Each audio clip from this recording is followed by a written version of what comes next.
In the primordial epochs, when the cosmos still trembled with the raw power of creation, before Zeus claimed dominion over the heavens and the Olympian pantheon established its reign, there existed a generation of divine beings whose influence shaped the very foundations of reality. Among these ancient powers stood Leto,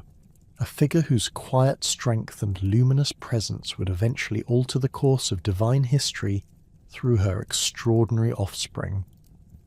Leto emerged from one of the most intellectually distinguished lineages among the Titans. Her father Coeus embodied the axis of heaven around which the celestial sphere rotated, representing the pillar of the north and the rational mind that could comprehend the universe's hidden mechanisms.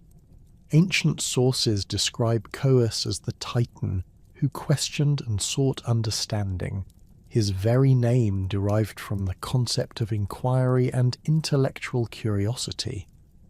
This divine patriarch possessed an otherworldly appearance, with eyes that seemed to hold the depth of starless space and a bearing that suggested intimate knowledge of cosmic secrets.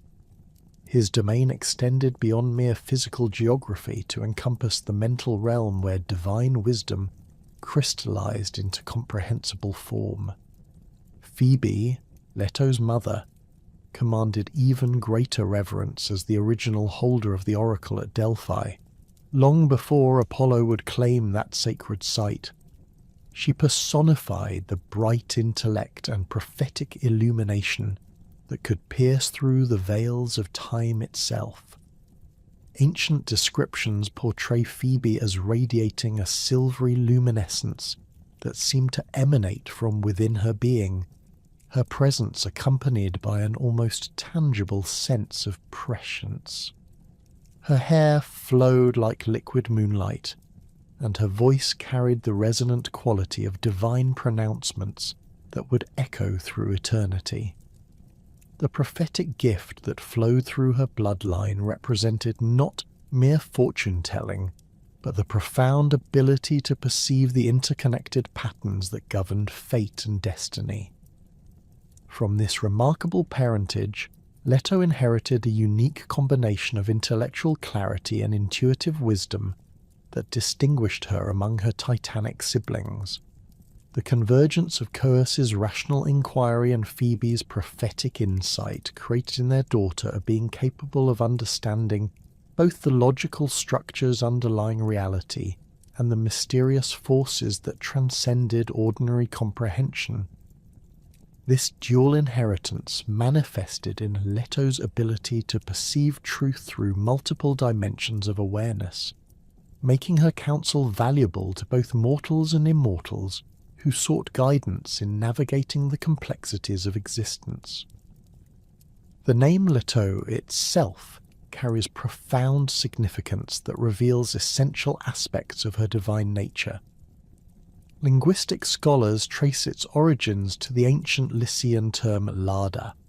which encompassed concepts of womanhood, wifehood, and the feminine principle in its most elevated form. However,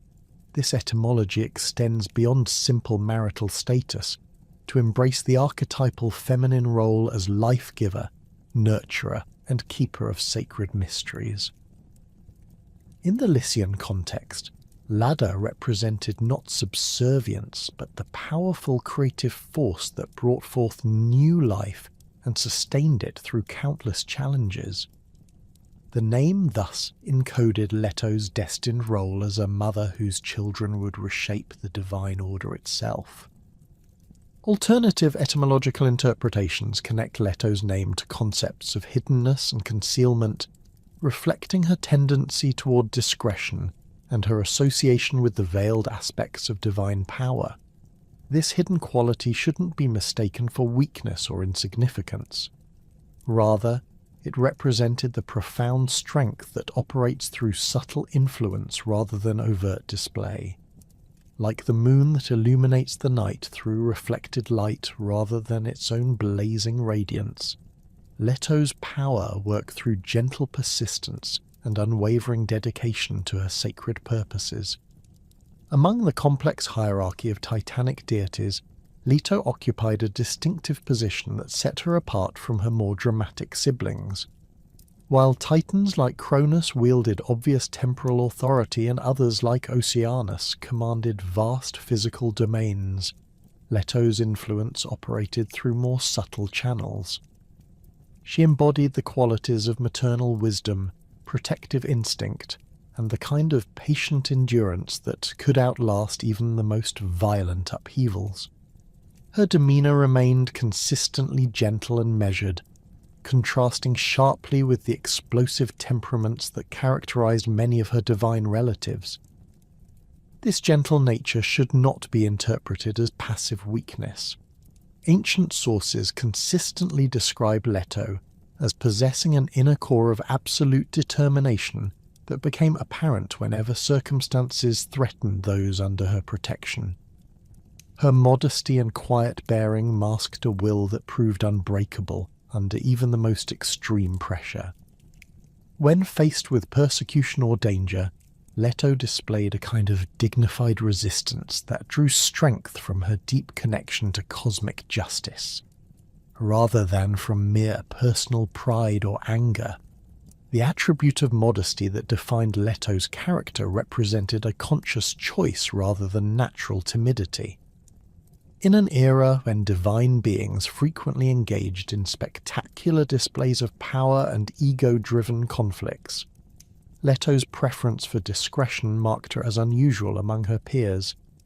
She understood that true strength often manifested through restraint, and that the most profound influences operated through patient cultivation rather than dramatic intervention. This philosophical approach to divine responsibility would later prove crucial in her interactions with the volatile personalities that dominated the Olympian court. Leto's role in the cosmic order during the pre-Olympian era involved maintaining balance between the more extreme forces that shaped reality.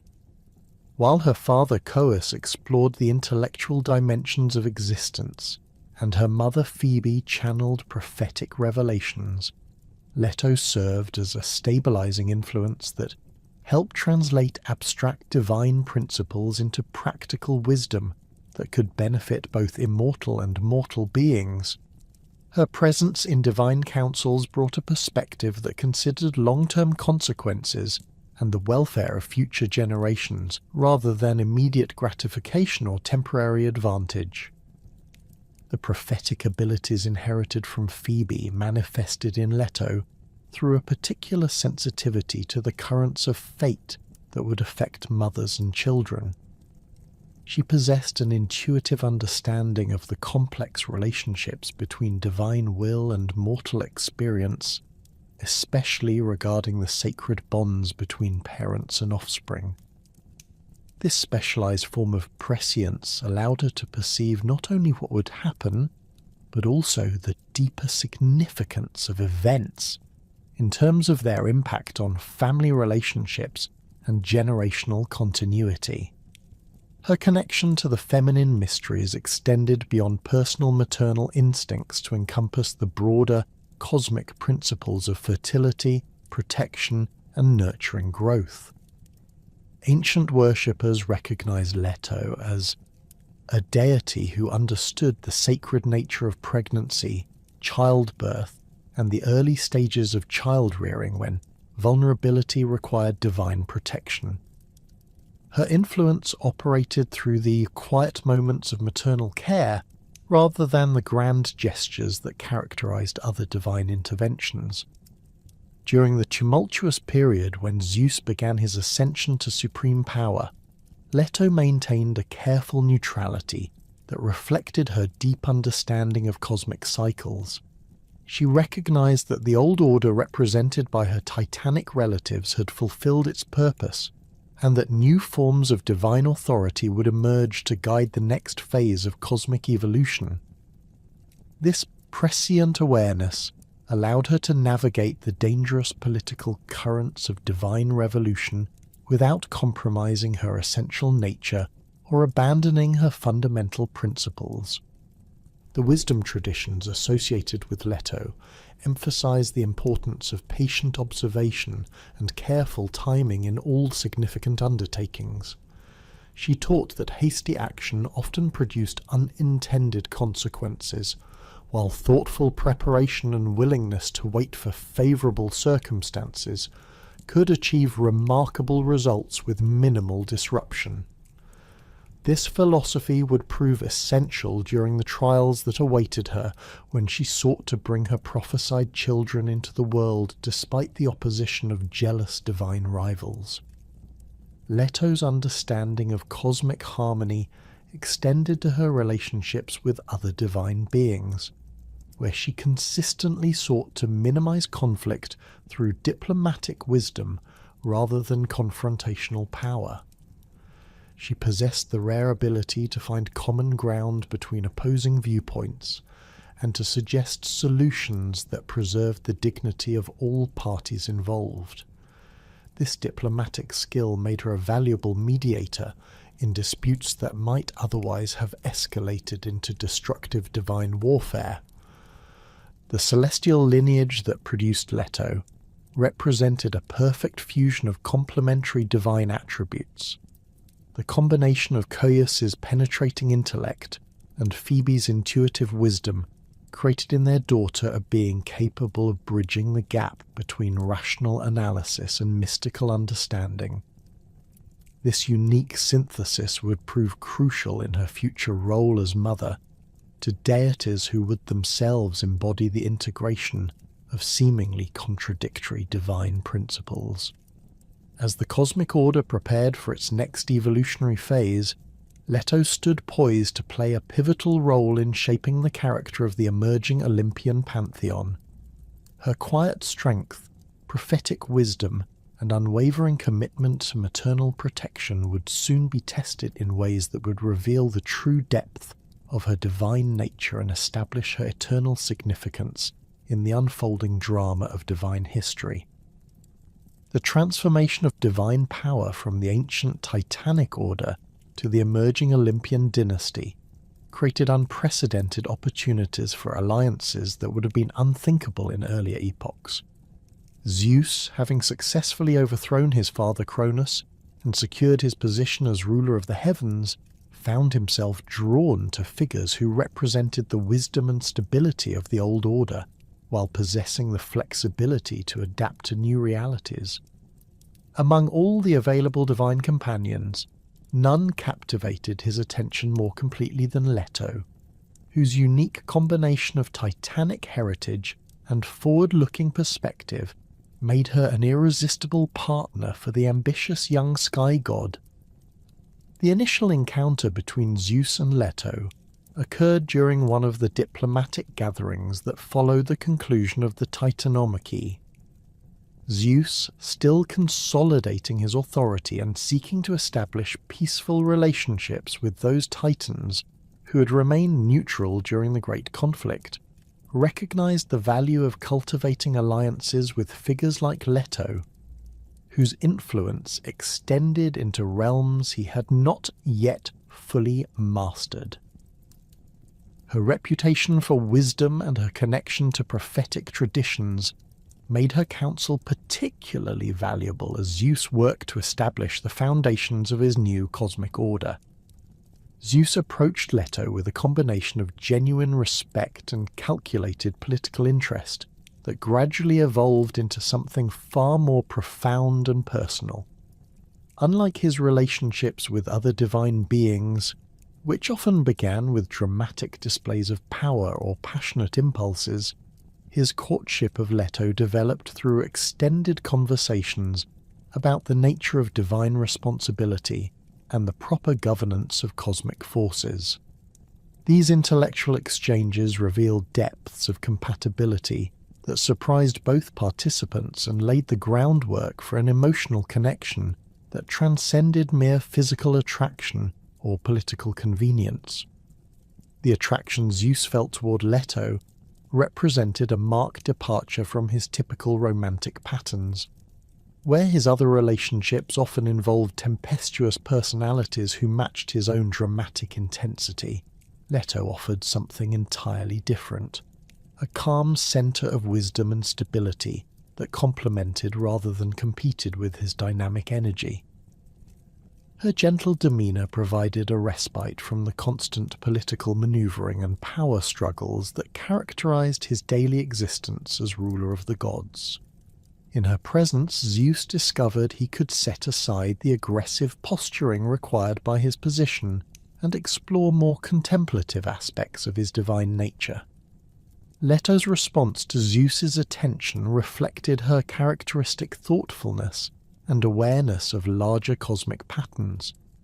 Through her inherited prophetic abilities, she perceived that their potential union carried significance far beyond personal satisfaction or political advantage. The visions that came to her during their courtship revealed glimpses of extraordinary children who would reshape the divine landscape and establish new paradigms for the relationship between gods and mortals. These prophetic insights informed her decision to accept Zeus's advances, though she understood the complications that would inevitably arise from such a relationship. The oracular powers that Leto had inherited from her mother Phoebe manifested most strongly during moments of deep emotional connection, and her growing bond with Zeus amplified these abilities in unexpected ways. During their private meetings, she experienced visions of unprecedented clarity that showed not only the immediate consequences of their union, but also the long-term effects their children would have on the cosmic order. She saw temples rising in their honour, mortals seeking divine guidance through their intercession, and the establishment of new forms of worship that would bridge the gap between divine wisdom and human understanding. These prophetic revelations revealed that the children born from their union would inherit complementary aspects of divine authority that had never before been combined in single individuals. Leto perceived that one child would embody the rational, illuminating aspects of divine power, bringing clarity and artistic inspiration to both gods and mortals, while the other would represent the wild, protective instincts necessary for maintaining the balance between civilization and the untamed forces of nature. The cosmic significance of these future births gave their developing relationship a sense of destiny that transcended ordinary romantic attachment. Zeus found himself increasingly drawn to the quality of wisdom that Leto brought to their interactions.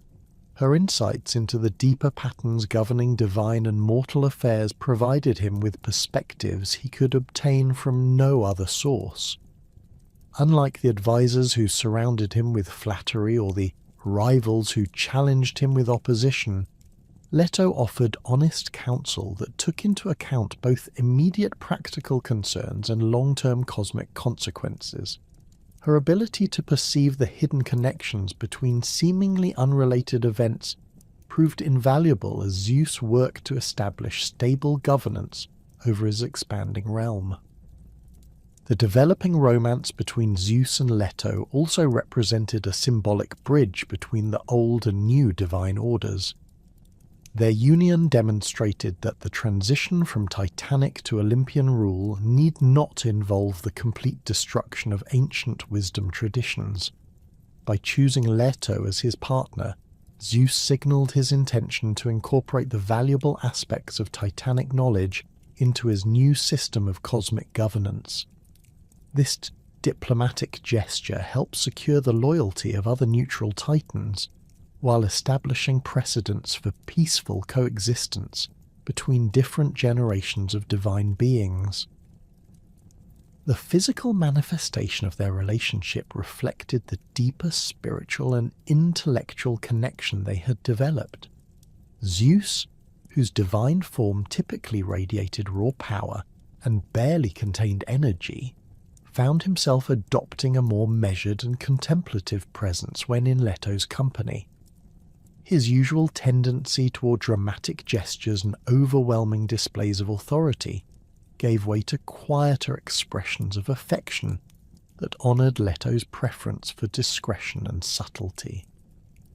Their meetings took place in secluded groves and hidden valleys where they could explore their connection without the scrutiny of other divine beings or the complications of court politics. Leto's influence on Zeus during this period extended beyond their personal relationship to affect his broader approach to divine leadership. Her emphasis on patient consideration and careful planning began to temper his more impulsive tendencies,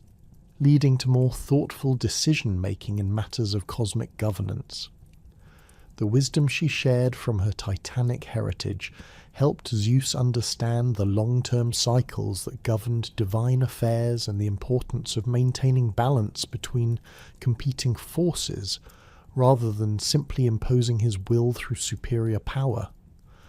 The prophetic dimensions of their relationship became increasingly apparent as their bond deepened. Leto's visions revealed that their union would produce children whose influence would extend far beyond the usual scope of divine offspring. She perceived that these future births would establish new categories of divine authority that combined the intellectual traditions of the Titans with the dynamic energy of the Olympians. The children she foresaw would serve as intermediaries between different realms of existence, facilitating communication between gods and mortals in ways that had never before been possible. Zeus's growing understanding of Leto's prophetic abilities led him to rely increasingly on her insights for guidance in complex situations. Her capacity to perceive the hidden motivations of other divine beings and to anticipate the long-term consequences of various policy decisions made her an invaluable partner in the challenging work of establishing stable cosmic order. Unlike other advisors whose counsel reflected their own personal interests or limited perspectives, Leto's guidance consistently took into account the welfare of all beings affected by divine decisions. The cosmic significance of their relationship became evident through the subtle changes it produced in the fundamental forces governing reality. The combination of Zeus's dynamic power with Leto's stabilizing wisdom created new harmonies in the celestial spheres that influenced everything from the movements of stars to the cycles of mortal life.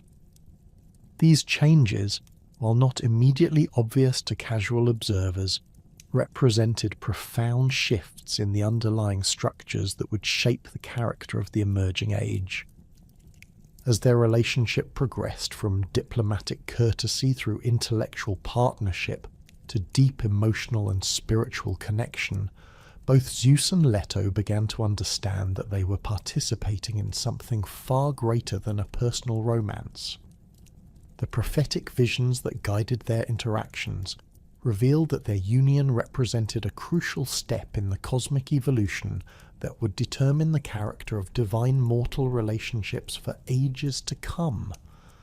The children they would produce together would establish new paradigms for divine service and create lasting institutions that would preserve and transmit divine wisdom to future generations. The intensity of their connection also began to attract the attention of other divine beings,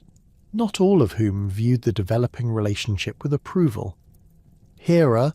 who had already established herself as Zeus's primary consort and queen of the gods, perceived Leto's growing influence as a direct threat to her own position and began plotting the interventions that would soon transform their hidden romance into a cosmic drama of persecution and divine protection. The growing intimacy between Zeus and Leto could not remain hidden indefinitely from the penetrating gaze of Hera,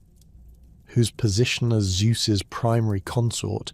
had sharpened her awareness of every subtle shift in her husband's behavior and attention. Hera possessed an almost supernatural ability to detect the emotional resonances that accompanied Zeus's various romantic entanglements, and the particular quality of his connection with Leto set off alarms that reverberated through her divine consciousness with unprecedented intensity. Unlike his previous affairs, which typically involved brief, passionate encounters that burned brightly and faded quickly. His relationship with Leto carried the deeper harmonics of genuine intellectual and spiritual partnership that threatened the very foundations of Hera's supremacy. The discovery came through a convergence of seemingly innocuous observations that, when assembled by Hera's jealous intelligence, painted an unmistakable picture of betrayal. Zeus's extended absences from Olympus, initially explained as diplomatic missions or administrative duties, began following patterns that corresponded with Leto's own movements through the divine realm. The subtle changes in Zeus's demeanour after these absences, a particular contentment and philosophical depth that Hera had never inspired in him, provided additional evidence of his emotional investment in someone else. Most damning of all were the prophetic disturbances that Hera's own oracular abilities detected, visions of divine children whose potential power threatened to overshadow even her own offspring and establish new hierarchies within the Olympian pantheon. Hera's initial response to this discovery reflected the complex mixture of personal hurt and political calculation that characterized her approach to all threats to her position. The immediate emotional impact struck her with the force of a physical blow. The recognition that Zeus had found in another divine being the kind of deep compatibility that their own relationship had never achieved. This personal anguish quickly transformed into a cold fury that drew strength from her understanding of the broader implications. If Zeus's relationship with Leto produced offspring, those children would possess a combination of titanic wisdom and Olympian power that could fundamentally alter the balance of divine authority she had worked so carefully to establish. The particular intensity of Hera's hatred for Leto stemmed not from any personal animosity or previous conflict between them,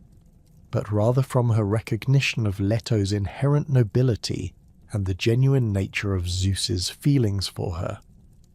Had Leto been merely another conquest driven by physical attraction or temporary infatuation, Hera might have responded with her usual pattern of calculated revenge, followed by eventual reconciliation. However, the depth of Zeus's connection with Leto, rooted in intellectual compatibility and spiritual harmony, represented a form of betrayal that struck at the core of Hera's identity as Zeus's queen and primary partner. Leto's character itself became a source of particular torment for Hera,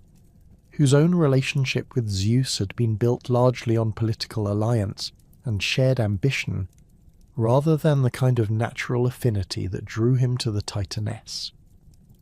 Where Hera's interactions with Zeus often involved complex negotiations over power and precedence, Leto offered him the rare experience of companionship without agenda, counsel without manipulation, and affection without conditions. This fundamental difference in approach highlighted everything that Hera's own relationship with Zeus lacked, making Leto's very existence a constant reminder of what their marriage had failed to achieve. The prophetic abilities that both divine queens possessed created an additional layer of torment, as Hera's visions revealed the extraordinary nature of the children that Zeus and Leto would produce together.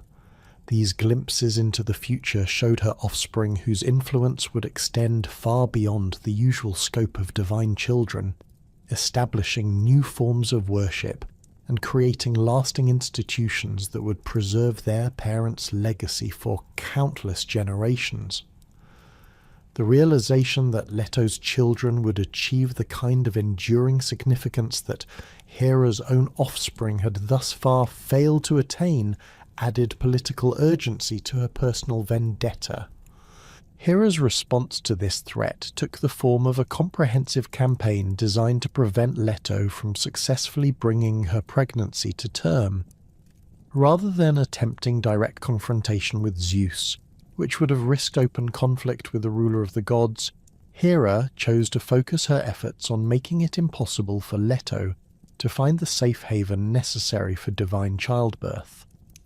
Her strategy involved leveraging her considerable influence over the natural world and her extensive network of divine allies to create a coordinated campaign of harassment that would drive Leto to exhaustion and despair. The centerpiece of Hera's persecution involved a terrible decree that demonstrated both her political acumen and her capacity for creative cruelty. Using her authority as Queen of the Gods and her influence over the Earth's fundamental forces, Hera issued a binding command that forbade any land, whether continent, island, or floating territory, from providing sanctuary to the pregnant Leto. This prohibition carried the weight of divine law and threatened severe consequences for any location that dared to offer refuge to Zeus's lover. The decree transformed the entire surface of the earth into hostile territory where Leto could find no rest or safety for the birth of her children. The psychological sophistication of this punishment revealed Hera's deep understanding of Leto's character and vulnerabilities. Rather than attempting to destroy Leto through direct violence, which might have provoked Zeus's protective intervention, Hera chose to exploit Leto's maternal instincts and her need for security during pregnancy. The constant movement and uncertainty created by the prohibition placed enormous stress on both Leto and her unborn children, while the public nature of her persecution served to humiliate Zeus and demonstrate Hera's power to influence events throughout the divine realm. Hera's network of divine allies proved crucial in enforcing her decree and ensuring that Leto could find no loopholes or exceptions to the prohibition. Through a combination of threats, bribes, and appeals to shared interests, Hera secured the cooperation of numerous lesser deities whose domains included various geographical features and territorial boundaries. River gods were instructed to deny Leto access to their banks. Mountain spirits were commanded to refuse her shelter in their peaks and valleys, and even the winds themselves were enlisted to drive her away from any location where she attempted to rest.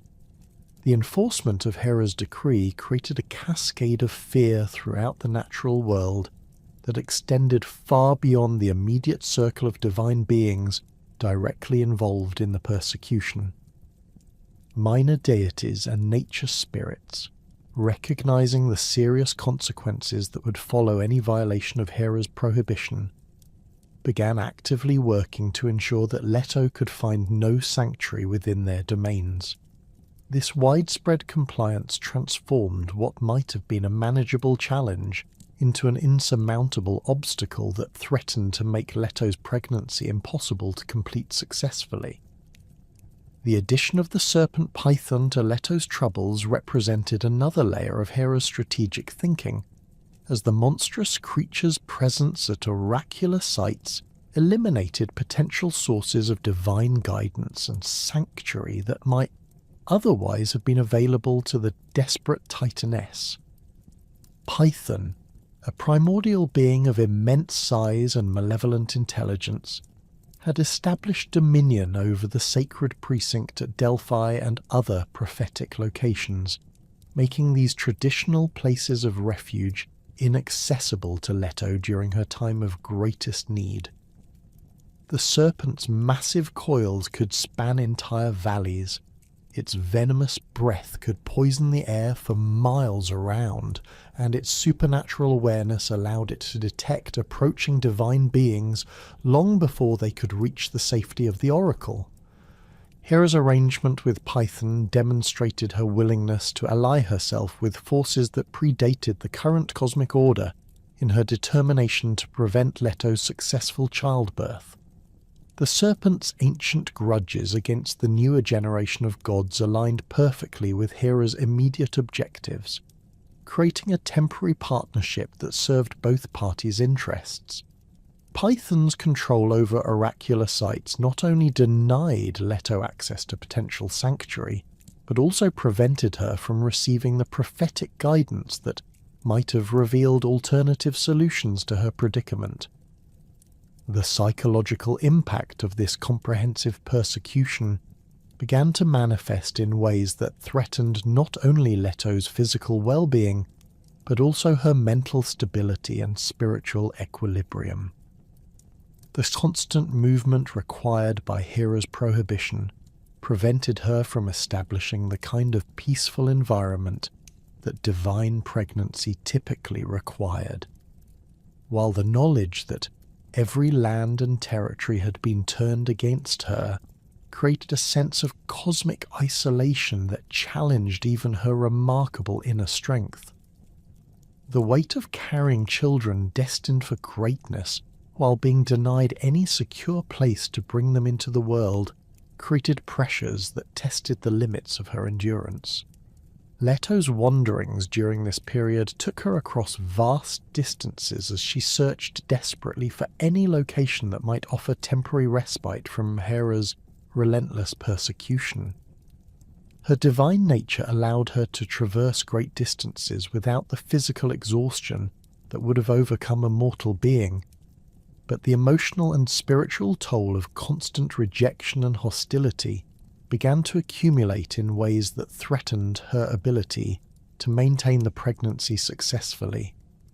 Each refusal of sanctuary, each fearful turning away by those who might otherwise have offered assistance, added to the burden of despair that threatened to overwhelm her maternal determination. The transformation of the earth itself into an instrument of persecution represented one of the most comprehensive displays of divine power in the cosmic order's recorded history. Hera's ability to coordinate such widespread compliance with her decree demonstrated the extent of her political influence and her skill at leveraging the fears and ambitions of lesser divine beings to serve her purposes. The success of this campaign revealed that her position as Zeus's queen carried practical authority that extended far beyond ceremonial precedents, encompassing real power to shape events and influence behavior throughout the divine realm. The cruelty of Hera's persecution lay not only in its comprehensive scope,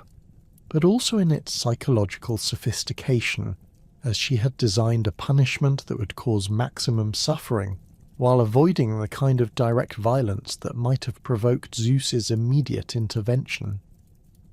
By focusing her attack on Leto's ability to find sanctuary rather than on Leto herself, Hera maintained a degree of plausible deniability that complicated any potential response from Zeus. The queen of the gods could claim that she was merely exercising her legitimate authority to maintain order and prevent disruption to the established cosmic hierarchy. The network of surveillance and enforcement that Hera established to monitor Leto's movements created an unprecedented system of divine intelligence gathering that extended throughout the known world. Minor deities and nature spirits found themselves conscripted into service as informants and enforcers, their own security dependent on their willingness to report Leto's whereabouts and ensure her continued exile from their territories. This system created a climate of fear and suspicion that affected not only Leto, but also any divine being who might have been inclined to offer assistance or sympathy. As Leto's pregnancy progressed and her desperation grew more apparent, the cosmic implications of Hera's persecution began to manifest in ways that threatened the stability of the natural order itself. The prolonged stress and uncertainty surrounding the birth of children destined to play crucial roles in the divine hierarchy created disturbances in the fundamental forces that governed reality. These disruptions manifested as unusual weather patterns, disturbed animal behavior, and subtle shifts in the movement of celestial bodies that reflected the cosmic significance of the drama being played out between the two divine queens. The weight of divine pregnancy combined with Hera's relentless persecution transformed Leto's existence into an endless odyssey of rejection and despair that tested the very limits of divine endurance. As her condition became increasingly apparent, the burden of carrying twins destined for cosmic significance while being denied any place of refuge created physical challenges that even her immortal nature struggled to accommodate. The children growing within her womb possessed divine essence so powerful that their presence affected the fundamental forces around their mother, causing subtle distortions in reality that made her already precarious situation even more difficult to conceal from those who might report her location to Hera's network of spies. Each step of Leto's journey across the ancient world brought fresh humiliation, as kingdoms that had once welcomed divine visitors now turned her away with barely concealed terror. The great city-states of the mortal realm, whose rulers typically competed for the honor of hosting immortal guests, received advance warning of Hera's prohibition through their own oracular connections and divine patrons. Palace gates that should have opened in reverence remained firmly barred, while royal messengers delivered apologetic but inflexible refusals that cited unavoidable political necessities and existing divine obligations. The irony of her situation struck Leto with particular cruelty, as her own prophetic abilities allowed her to perceive the genuine regret felt by many who turned her away, their fear of Hera's retribution overcoming their natural inclination towards hospitality and divine service. The rejection extended beyond the realm of mortal kingdoms to encompass the sacred groves and temple complexes that traditionally offered sanctuary to divine beings in distress. Ancient oak forests, whose druids had served the gods for countless generations, suddenly found their sacred spaces closed to Leto's presence, their priests claiming that oracular visions had warned against providing any assistance to Zeus's lover. Mountain shrines dedicated to various aspects of the divine feminine turned away the very embodiment of maternal need, their guardians explaining through tears that Hera's influence over their patron deities left them no choice but to refuse sanctuary to the desperate Titaness. The physical toll of constant movement began to manifest in ways that would have been impossible under normal circumstances for a being of Leto's divine nature. The twins she carried seemed to sense the hostile environment surrounding their mother, their divine essence creating internal pressures that made each step an exercise in determined endurance. Her typically graceful movements became laboured and careful, while the luminous quality that usually surrounded her divine form flickered intermittently as her strength focused increasingly on protecting and nurturing the children within her womb. The golden hair that had once flowed like captured sunlight now hung in tangled strands dampened by the sweat of constant exertion, and her eyes, normally bright with prophetic insight, dulled with the exhaustion of carrying an impossible burden while being denied any opportunity for rest. Villages and rural communities proved no more welcoming than the great cities, as word of Hera's decree spread through networks of local deities and nature spirits who governed the agricultural cycles and seasonal festivals that sustained mortal life. Farmers who might have offered simple shelter to a pregnant traveller recognized the divine nature of their visitor and hastily withdrew their hospitality, fearing that association with Leto would bring drought, pestilence, or other calamities upon their crops and livestock. The sight of pregnant divinity wandering homeless through their fields struck many mortals as a cosmic aberration that threatened the natural order they depended upon for survival. Even the most remote and humble locations proved closed to Leto's desperate search for sanctuary. Isolated hermitages where solitary monks and mystics pursued their spiritual disciplines received divine warnings that forbade them from offering assistance to the wandering Titaness. Desert oases that had served as neutral ground for countless divine negotiations suddenly became forbidden territory, their guardian spirits explaining that Hera's influence extended even to these traditionally independent sanctuaries. Mountain caves that had sheltered gods and heroes throughout the ages echoed with supernatural voices warning against providing refuge to Zeus's lover, their rocky chambers sealed by invisible barriers that prevented entry. The psychological dimension of Leto's suffering extended far beyond the physical discomfort of constant travel and repeated rejection. Each refusal of sanctuary carried with it a deeper message about her isolation from the divine community that had once welcomed her presence and valued her counsel. The Titaness, who had served as a bridge between the old and new cosmic orders, now found herself cut off from both.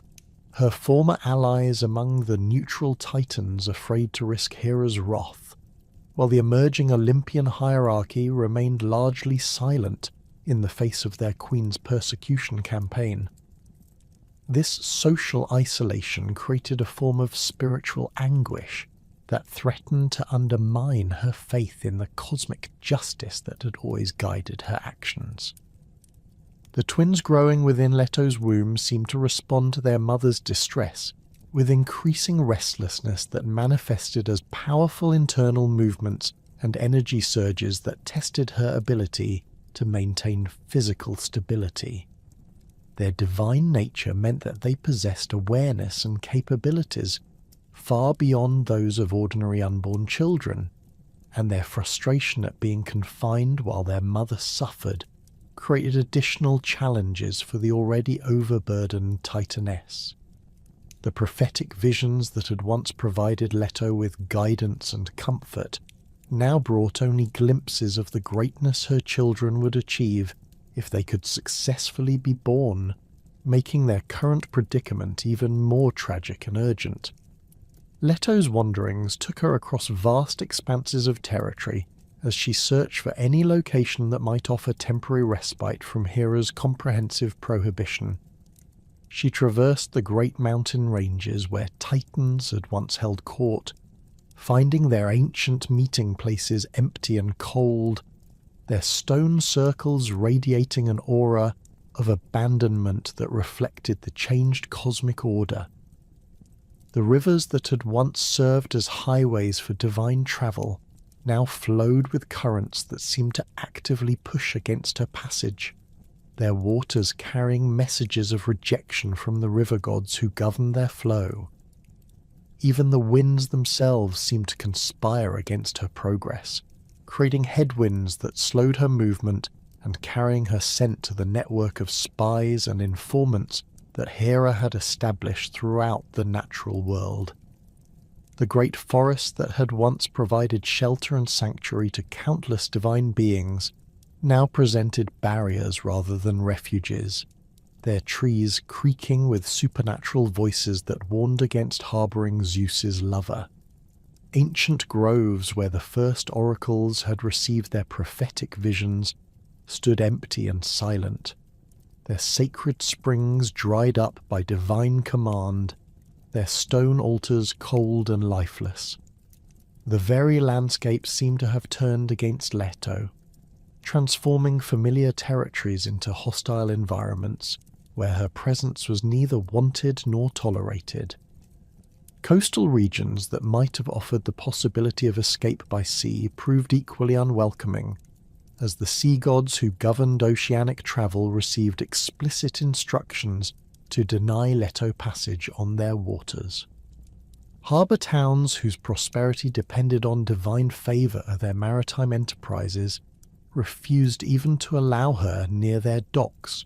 fearing that association with the persecuted Titaness would bring storms and shipwrecks upon their fleets. The sight of divine pregnancy being denied basic hospitality created moral distress among many mortals who witnessed Leto's plight. but their sympathy could not overcome their terror of Hera's potential retribution. Islands that had traditionally served as neutral meeting grounds for divine negotiations found themselves explicitly forbidden from offering sanctuary to Leto, their governing spirits receiving direct commands from Olympus that left no room for interpretation or exception. These island sanctuaries, which had hosted countless divine conferences and treaty negotiations throughout cosmic history, now stood empty and abandoned, their temples shuttered and their oracles silenced. The transformation of these traditionally neutral territories into instruments of persecution demonstrated the comprehensive nature of Hera's campaign and the extent of her political influence throughout the divine realm. The serpent python's presence at oracular sites created additional layers of danger that complicated Leto's search for sanctuary and guidance. The massive creature's supernatural awareness allowed it to detect divine presence from enormous distances, and its malevolent intelligence made it an active participant in hunting down the desperate Titaness. Python's control over prophetic locations meant that Leto could not access the oracular guidance that might have revealed alternative solutions to her predicament, while the creature's ancient grudges against the newer generation of gods motivated it to take particular pleasure in tormenting Zeus's lover. The few divine beings who might have been inclined to offer assistance to Leto found themselves constrained by their own political calculations and fear of Hera's retribution. Lesser deities whose domains included potential sanctuaries received explicit warnings about the consequences of violating the Queen's prohibition, while more powerful divine figures chose to maintain their neutrality rather than risk involvement in what appeared to be an internal Olympian dispute. This widespread compliance with Hera's decree created an atmosphere of cosmic isolation that left Leto with no allies and no options for escape from her increasingly desperate situation. The emotional toll of constant rejection and hostility began to manifest in ways that threatened Leto's ability to maintain the mental clarity and spiritual equilibrium necessary for successful divine childbirth. The prophetic abilities that had always provided her with guidance and insight became clouded by the stress and exhaustion of her circumstances, leaving her to navigate her desperate situation without the supernatural assistance that had previously helped her make crucial decisions. The loss of this prophetic clarity created additional anxiety about her ability to protect her unborn children and ensure their safe passage into the world. As her pregnancy progressed toward its inevitable conclusion, Leto's situation became increasingly critical, with the physical demands of carrying divine twins combining with the psychological pressure of constant persecution to create a crisis that threatened not only her own well-being but also the successful birth of children whose cosmic significance extended far beyond their immediate family relationships. The weight of carrying the future of divine mortal relations while being denied any secure place to complete her pregnancy created pressures that tested even her remarkable reserves of inner strength and maternal determination. The cosmic disturbances created by Leto's prolonged distress began to manifest in increasingly obvious ways that affected the stability of natural processes throughout the known world. Seasonal cycles became irregular as the stress of her situation influenced the fundamental forces that governed agricultural fertility and celestial movements. Animal behavior patterns shifted in response to the supernatural tension surrounding the persecuted Titaness, while weather systems developed unusual characteristics that reflected the emotional turmoil of divine pregnancy denied its proper sanctuary and protection. The cosmic forces that governed the ancient world operated according to principles that transcended ordinary understanding of justice and mercy. Yet even within this framework of divine law, there existed mechanisms for redemption and sanctuary that could provide hope in the darkest circumstances. As Leto's desperate wanderings continued across the hostile landscape of creation, her prophetic abilities, though dimmed by exhaustion and stress, began to detect subtle vibrations in the fabric of reality that suggested the existence of a location not yet bound by Hera's comprehensive prohibition. These faint emanations carried the distinctive resonance of something that existed outside the normal categories of terrestrial geography, a place that might offer the sanctuary she so desperately needed. The discovery came through a convergence of prophetic insight and physical desperation that drove Leto toward the wine-dark waters of the Aegean Sea, where ancient currents carried whispers of an island that floated free from the constraints that bound other territories to Hera's will. This mysterious location, known to the few who were aware of its existence as Delos, possessed a unique status within the cosmic order that had allowed it to escape the notice of those who enforced the Queen's decree. Unlike the fixed lands and established territories that had been systematically turned against her,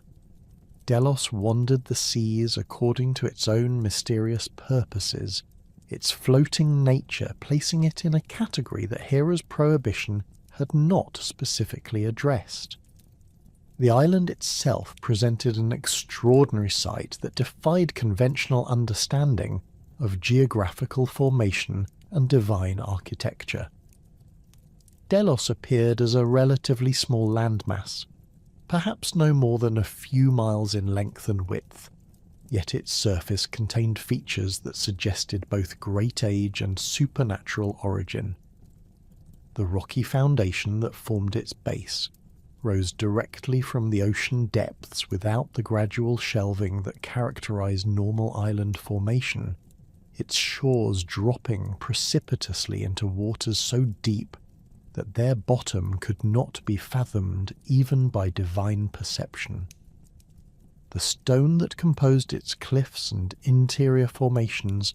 possessed an unusual crystalline quality that seemed to capture and reflect light in patterns that created subtle luminous effects, particularly during the transitions between day and night, when the island's supernatural nature became most apparent. The vegetation that covered Delos's surface reflected its unique status as a location existing between the mortal and divine realms. Ancient olive trees with trunks twisted into impossible spirals grew alongside species of flowering plants that existed nowhere else in the known world, their blooms producing fragrances that carried hints of otherworldly realms and divine presence. Palm trees of enormous size created natural canopies that provided shelter from both sun and rain, their fronds rustling with sounds that resembled distant music or half-heard conversations in languages that predated mortal speech. The entire landscape possessed an aura of patient waiting, as if the island had been preparing for countless ages to fulfill some predetermined cosmic purpose. The waters surrounding Delos moved according to patterns that bore no relationship to normal oceanic currents or tidal influences, carrying the island along paths that seemed to follow invisible channels of divine energy rather than the physical forces that governed ordinary maritime navigation. These supernatural currents allowed Delos to traverse vast distances with remarkable speed while maintaining perfect stability for its passengers and inhabitants, the island's movement so smooth and controlled that those upon its surface experienced no sensation of motion despite their rapid progress across the sea. The wake created by its passage glowed with phosphorescent light that lingered long after the island had moved beyond the horizon, creating trails of luminescence that served as temporary markers of its route through the oceanic vastness. When Leto first approached the floating sanctuary, her divine senses detected the presence of a consciousness that governed the island's movements and decisions, a form of terrestrial intelligence that possessed awareness and volition far beyond what characterized ordinary geographical features. This consciousness manifested not through anthropomorphic form, but rather through subtle changes in the island's behavior and environment that suggested active observation and deliberate response to external circumstances. The very stones seemed to pulse with a slow, steady rhythm that resembled breathing or heartbeat, while the vegetation responded to approaching visitors with movements that indicated recognition and evaluation of their intentions.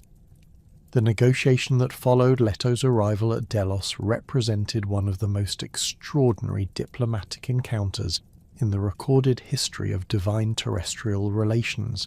as the desperate Titaness found herself required to present her case for sanctuary to a form of intelligence that communicated through environmental changes rather than spoken language. The island's consciousness expressed its awareness of her situation through subtle alterations in atmospheric pressure and temperature that conveyed complex emotional and intellectual responses to her presence. When Leto approached the shoreline, the waves that lapped against the rocky coast created rhythmic patterns that seemed to echo the cadence of thoughtful consideration, while the winds that moved through the island's vegetation produced harmonics that suggested both sympathy for her plight and careful evaluation of the implications of providing assistance. The island's primary concern, communicated through a series of environmental phenomena that Leto's prophetic abilities allowed her to interpret, centered on the long-term consequences of harboring Zeus's children and the potential retribution that might follow from Hera's discovery of its role in facilitating their birth. Delos had maintained its independence and unique status precisely because it had avoided involvement in the political conflicts that periodically disrupted the divine realm,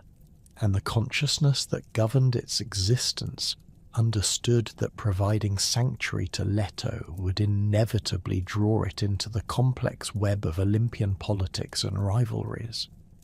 The island's floating nature had protected it from the territorial claims and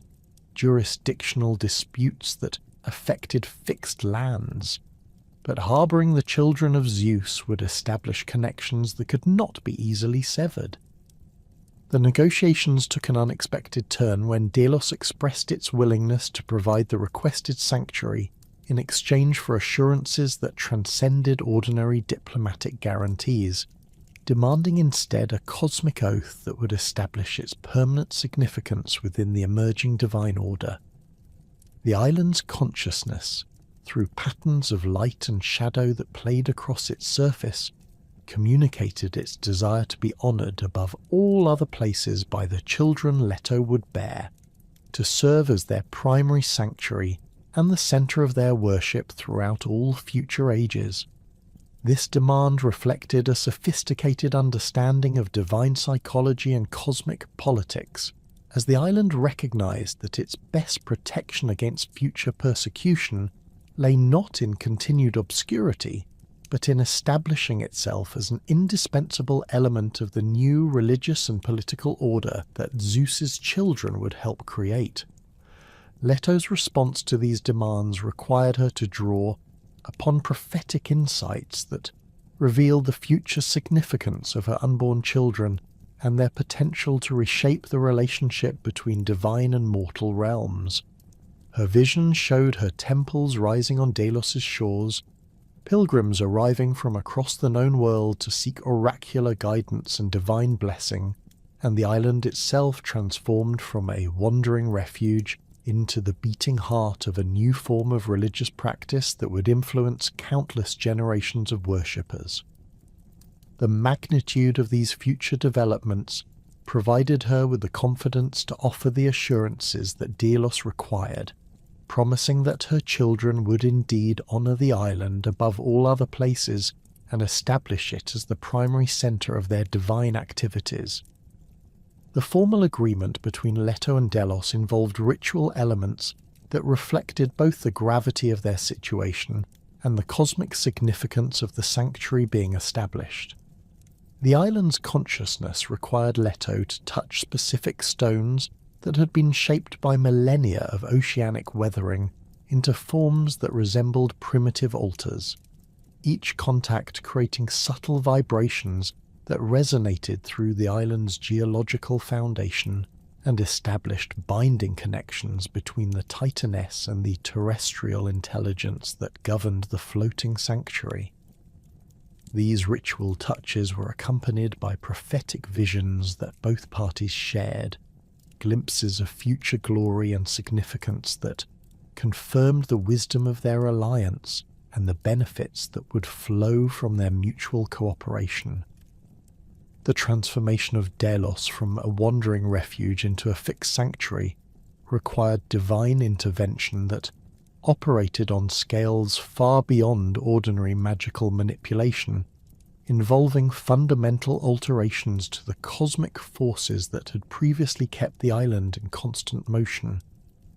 The process began with the appearance of massive adamantine chains that rose from the deepest trenches of the ocean floor, their links forged from the same indestructible metal that had bound the Titans during their imprisonment in Tartarus. These chains possessed supernatural properties that allowed them to extend across impossible distances while maintaining perfect structural integrity,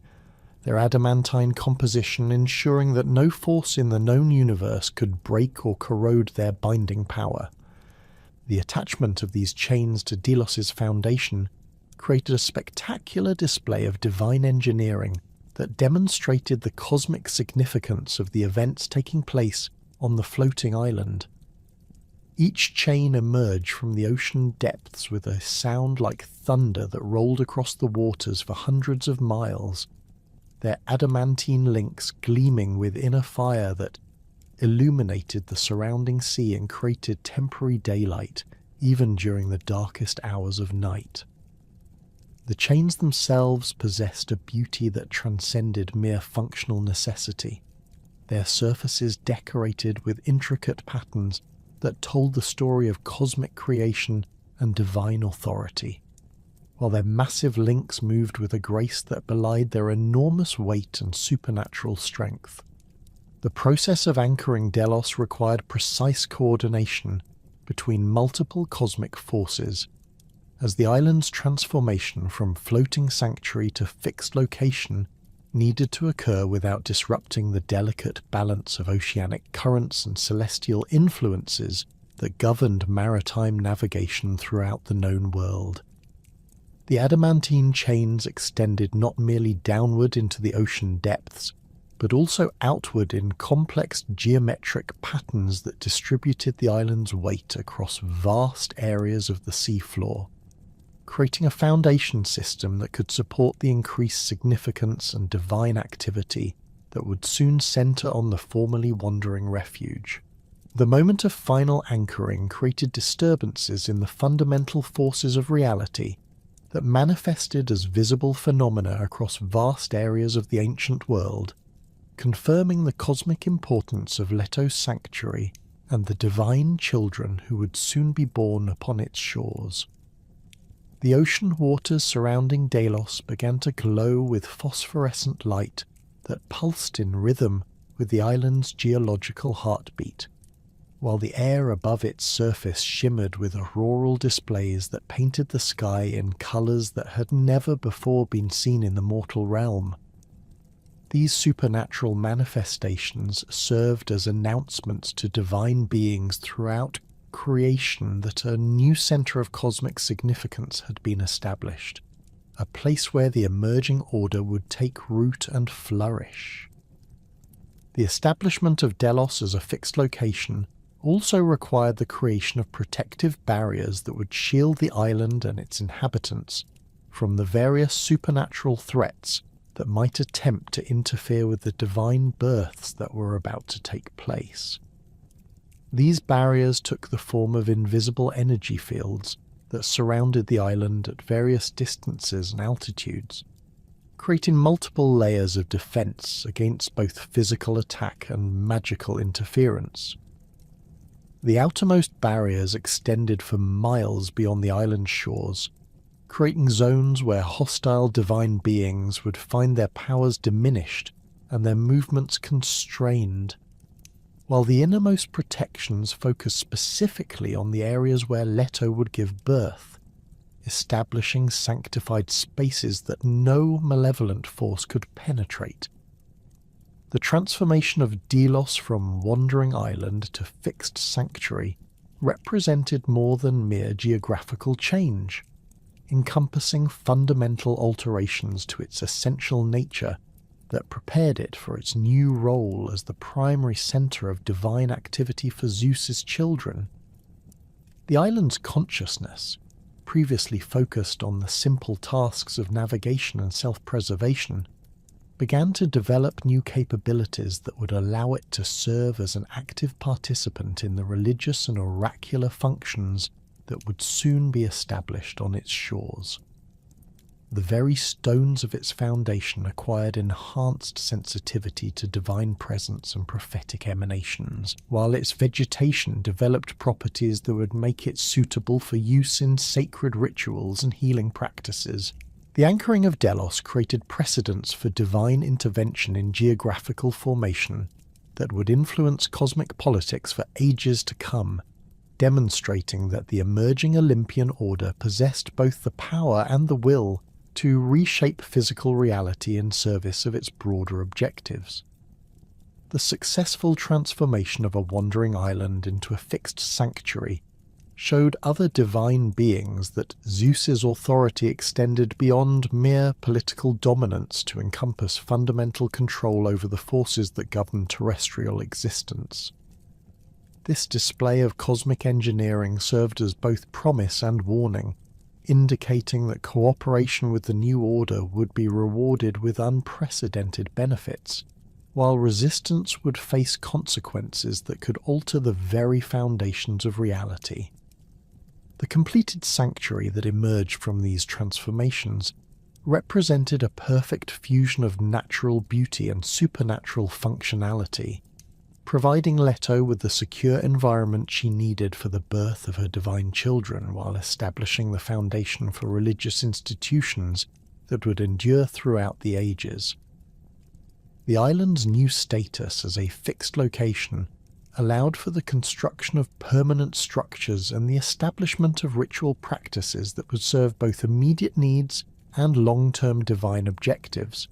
creating a model for sacred space that would influence temple design and religious architecture throughout the ancient world. The transformation of Delos into a secure sanctuary provided Leto with the first genuine respite she had experienced since Hera's persecution began. Yet the relief of finding safe harbour was quickly overshadowed by the onset of divine labour that would test every aspect of her immortal endurance. The pregnancy had progressed far beyond its natural term due to the constant stress and movement required by her desperate flight, and the twin she carried had grown restless within her womb, their divine essence creating internal pressures that made each moment an exercise in controlled suffering. The island's newly stabilized foundation provided the security necessary for childbirth, but the cosmic significance of the children about to be born meant that their arrival would involve forces and phenomena far beyond ordinary divine reproduction. The initial stages of Leto's labour manifested through disturbances in the fundamental forces that govern Delos itself, as the approaching birth of Zeus's children created resonances that affected everything from the island's geological stability to the behaviour of its supernatural vegetation. The ancient olive trees began to sway without any wind to move them, their twisted trunks creaking with sounds that resembled distant music, while the crystalline formations that comprised much of the island's rocky foundation started to emit a low humming that grew progressively louder as Leto's contractions intensified. The phosphorescent waters surrounding the island pulsed with increasing brightness, their luminous patterns synchronized with the rhythm of divine labor in ways that created an otherworldly light show visible from enormous distances across the Aegean Sea. Hera's most devastating intervention came through her manipulation of Eileithyia, the goddess whose divine portfolio encompassed all aspects of childbirth and whose presence was absolutely essential for the successful delivery of immortal offspring. Eileithyia possessed unique authority over the mysterious processes that allow divine beings to reproduce, her specialized knowledge encompassing not only the physical mechanics of birth, but also the cosmic alignments and supernatural protocols that governed the transition of divine consciousness from potential to manifest existence. Without her assistance, even the most powerful immortal beings could not successfully complete the birthing process, making her cooperation crucial for any divine pregnancy. Hera's control over Eileithyia stemmed from complex family relationships and political obligations that gave the Queen of the Gods significant influence over the birth goddess's actions and decisions. As Hera's daughter, Eileithyia found herself bound by filial duty and cosmic law to obey her mother's commands, even when those orders conflicted with her natural inclinations toward assisting all divine beings in their reproductive needs. The ethical complexity of this situation created genuine anguish for Eileithyia, whose fundamental nature compelled her to aid in childbirth, while her family obligations demanded that she withhold assistance from Leto. The mechanism of Hera's interference involved more than simple prohibition, encompassing a sophisticated form of divine imprisonment that prevented Eileithyia from even becoming aware of Leto's distress. Hera employed her authority over the cosmic communications network that typically alerted Eileithyia to divine births in progress, creating a supernatural barrier that blocked all information about Leto's labor from reaching the birth goddess. This isolation was reinforced by physical constraints that kept Eileithyia confined within a specially prepared chamber on Olympus, surrounded by entertainment and distractions designed to prevent her from detecting the cosmic disturbances that would normally signal her immediate intervention. The chamber where Hera held Eileithyia represented a masterpiece of psychological manipulation disguised as luxurious hospitality, its appointments carefully chosen to create an environment that would discourage the birth goddess from questioning her confinement. Rich tapestries depicting scenes of successful divine births covered the walls, their images designed to create a sense of satisfaction and completion that would reduce Eileithyia's natural restlessness when prevented from exercising her divine functions. Comfortable furnishings encouraged relaxation and passive entertainment, while a constant stream of minor deities provided conversation and amusement, calculated to distract attention from the supernatural emanations that would otherwise have alerted her to Leto's desperate situation. The supernatural barriers that Hera erected around Eileithyia's chamber operated on multiple levels of reality, blocking not only physical departure, but also the divine senses that would normally have detected cosmic disturbances requiring immediate intervention. These barriers incorporated elements of temporal distortion that created the illusion of normal time passage while actually extending each moment into subjective hours, making Eileithyia's confinement seem briefer than its actual duration. The psychological effects of this temporal manipulation were enhanced by carefully controlled environmental factors that maintained artificial cycles of light and darkness designed to confuse the birth goddess's natural awareness of cosmic rhythms. Meanwhile, on Delos, Leto's labour progressed with increasing intensity as the divine twins prepared for their emergence into the physical realm, their supernatural nature creating phenomena that tested the limits of even the specially prepared sanctuary. The contractions that racked her immortal form generated energy discharges that manifested as visible lightning crackling across the island's surface, while the psychic emanations of her pain created empathetic responses in every living thing within miles of her location. The palm trees that provided natural shelter began to glow with inner light, their fronds rustling with sounds that resembled sympathetic moaning, while the crystalline formations in the island's bedrock resonated with harmonics that created an otherworldly chorus of support for the labouring Titaness. The absence of Eileithy's assistance meant that Leto had to navigate the complex process of divine childbirth without the specialized knowledge and supernatural support that made such births possible under normal circumstances.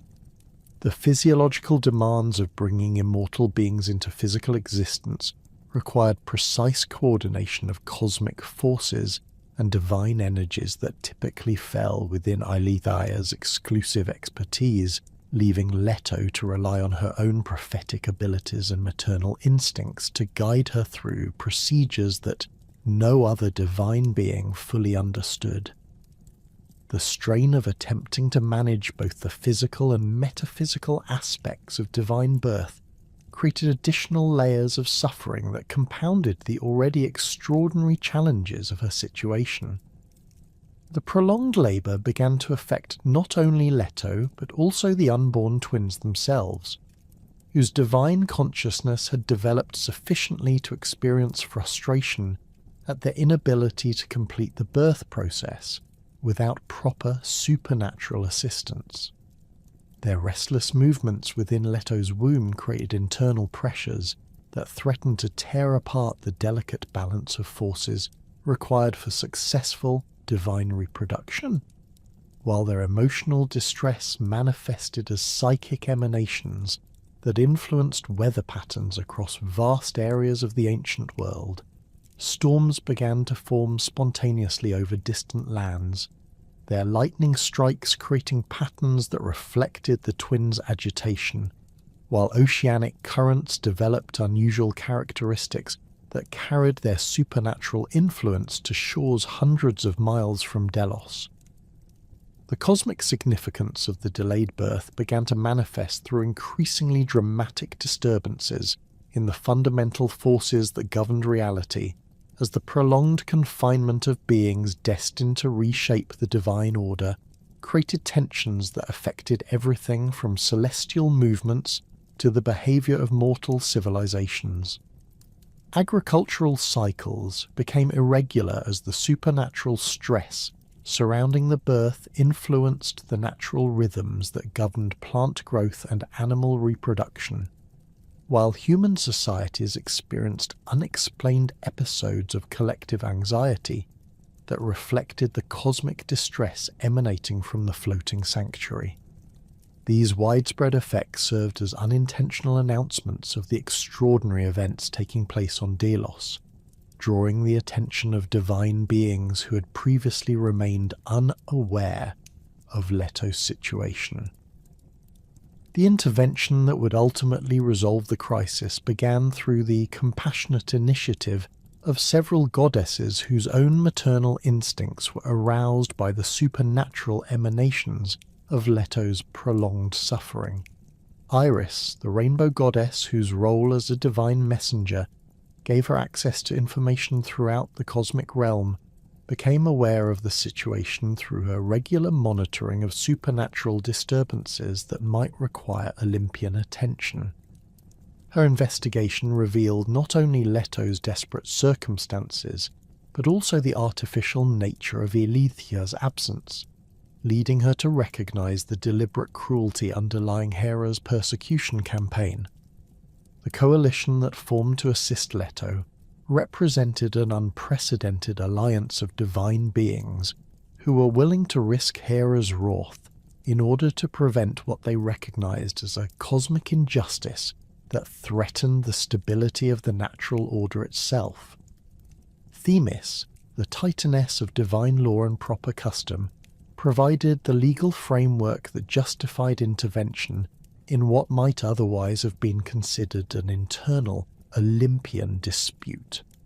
Her analysis of cosmic precedent and divine protocol revealed that Hera's actions violated fundamental principles governing the protection of pregnant immortals,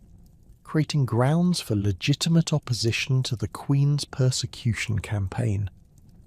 Demeter, whose authority over agricultural fertility gave her special sensitivity to reproductive processes throughout the natural world,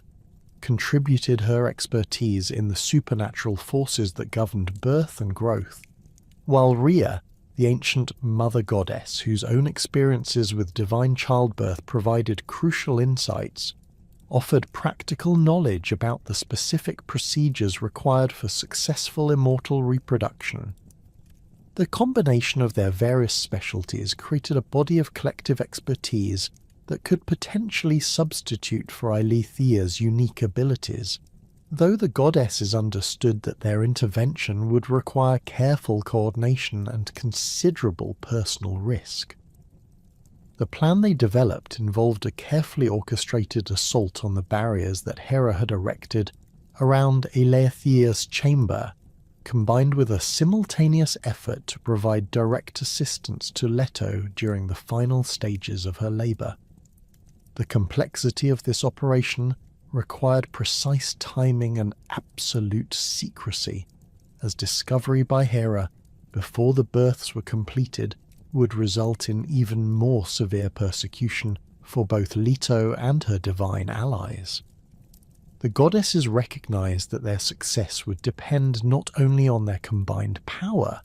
but also on their ability to work together despite their different personalities and sometimes conflicting divine portfolios. The breakthrough came when Iris employed her unique abilities as a messenger goddess to penetrate the communication barriers that Hera had established around Eileithyia's confinement, using rainbow bridges to create temporary connections that bypassed the supernatural obstacles, preventing information from reaching the birth goddess. These rainbow pathways operated according to principles of divine optics that allowed them to curve around metaphysical barriers while maintaining perfect clarity of transmission, enabling Iris to project images and sensations directly into Eileithyia's consciousness, despite her mother's attempts at isolation. The moment when Eileithyia became aware of Leto's situation created an immediate crisis of conscience that pitted her fundamental nature against her filial obligations, as the birth goddess experienced the full force of cosmic distress emanating from the prolonged divine labour. Her specialized senses detected not only Leto's immediate suffering, but also the broader implications of the delayed birth, including the potential damage to the cosmic order that would result if the twins were not successfully delivered.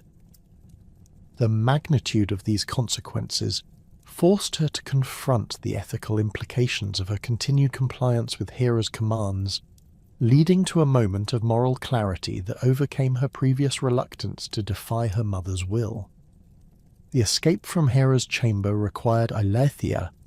to employ aspects of her divine nature that she'd never previously used for purposes of resistance or rebellion,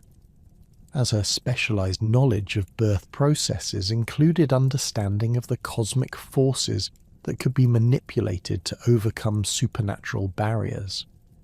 Her expertise in the transitions between different states of existence provided her with insights into the weaknesses of Hera's containment system, allowing her to identify temporal and spatial distortions that could be exploited to create pathways for departure. The process of breaking free involved not violent confrontation, but rather subtle manipulation of the same forces that govern divine reproduction, using her intimate knowledge of cosmic transitions to slip between the layers of reality that comprised her prison. The arrival of Eileithyia on Delos created an immediate transformation in the cosmic forces surrounding Leto's labour, as the birth goddess's presence restored the supernatural balance necessary for successful divine reproduction. Her specialised abilities allowed her to assess the complex situation that had developed during her enforced absence,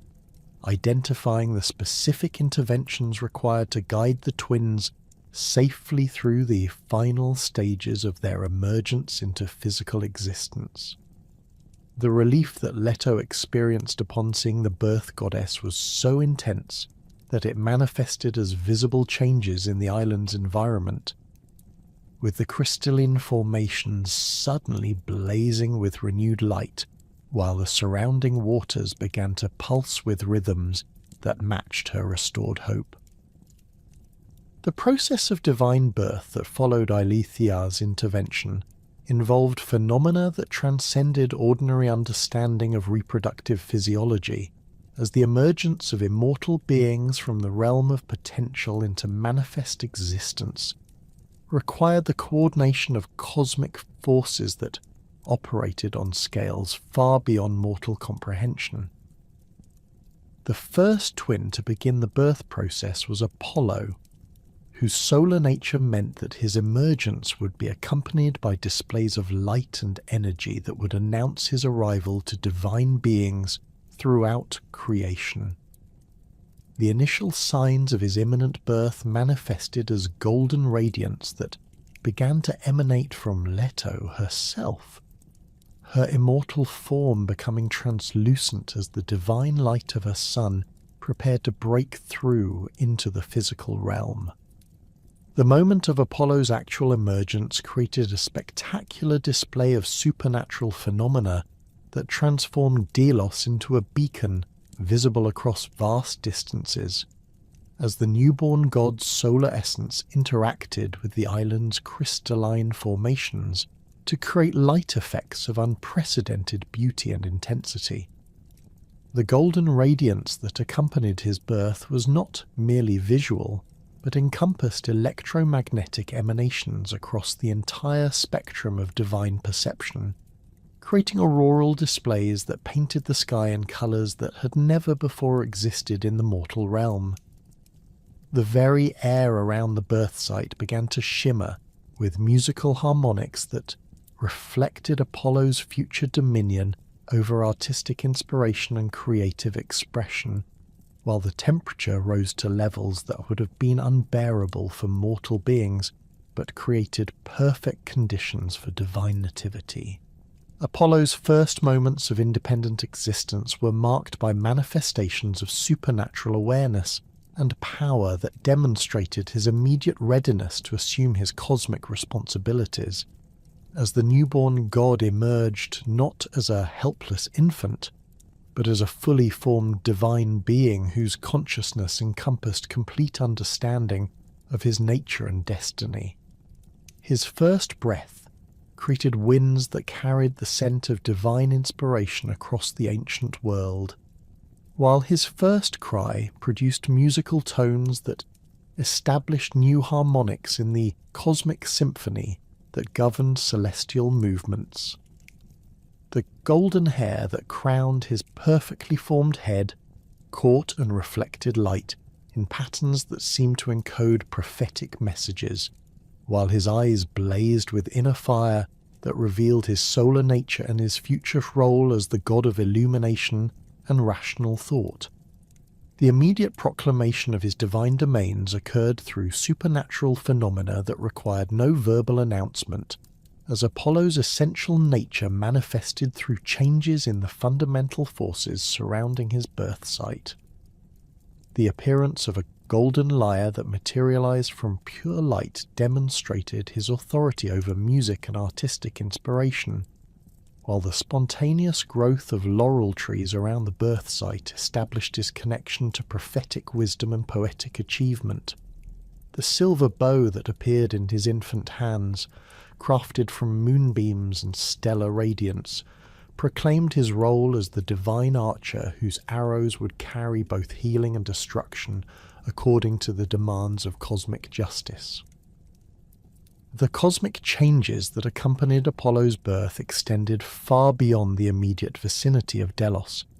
as his emergence into physical existence created ripple effects that influenced divine and mortal realms throughout creation. The golden light that blazed from the island at the moment of his birth was visible from distances that defied ordinary optical principles, serving as an announcement to gods and mortals alike that a new force had entered the cosmic hierarchy. This supernatural radiance carried within its luminous patterns encoded information about Apollo's future achievements and the transformations he would bring to the relationship between divine wisdom and mortal understanding, creating prophetic visions in sensitive individuals across the ancient world who witnessed the celestial display. The golden radiance that announced Apollo's arrival had barely begun to fade when the cosmic forces surrounding Leto shifted once again, this time taking on qualities that spoke of moonlight and wild places rather than solar brilliance. The birth of the first twin had provided Leto with a brief respite, but the prophetic abilities she had inherited from her mother Phoebe immediately revealed that her ordeal was far from complete. The second child stirring within her womb possessed a divine essence entirely different from her brother's solar nature, one that resonated with the untamed wilderness and the silver pathways of nocturnal illumination. Where Apollo's impending birth had filled the air with golden warmth and musical harmonies, the approach of his twin sister brought cooler currents that carried the scent of pine forests and mountain streams, along with an underlying tension that spoke of fierce protective instincts already awakening within the unborn goddess. Eileithy's experienced perception immediately detected the distinct characteristics that would define the second birth, recognizing that while Apollo had emerged with the confident radiance of established divine authority, his sister's nature would manifest through more primal and elemental forces that connected directly to the oldest powers governing the natural world. The birth goddess understood that divine twins often embodied complementary aspects of cosmic authority, but the specific combination she sensed in Leto's remaining child suggested something unprecedented in the pantheon's history.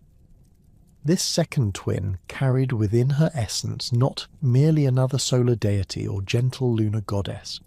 but a force that would bridge the gap between civilized divine order and the wild chaos that existed beyond the boundaries of organized society.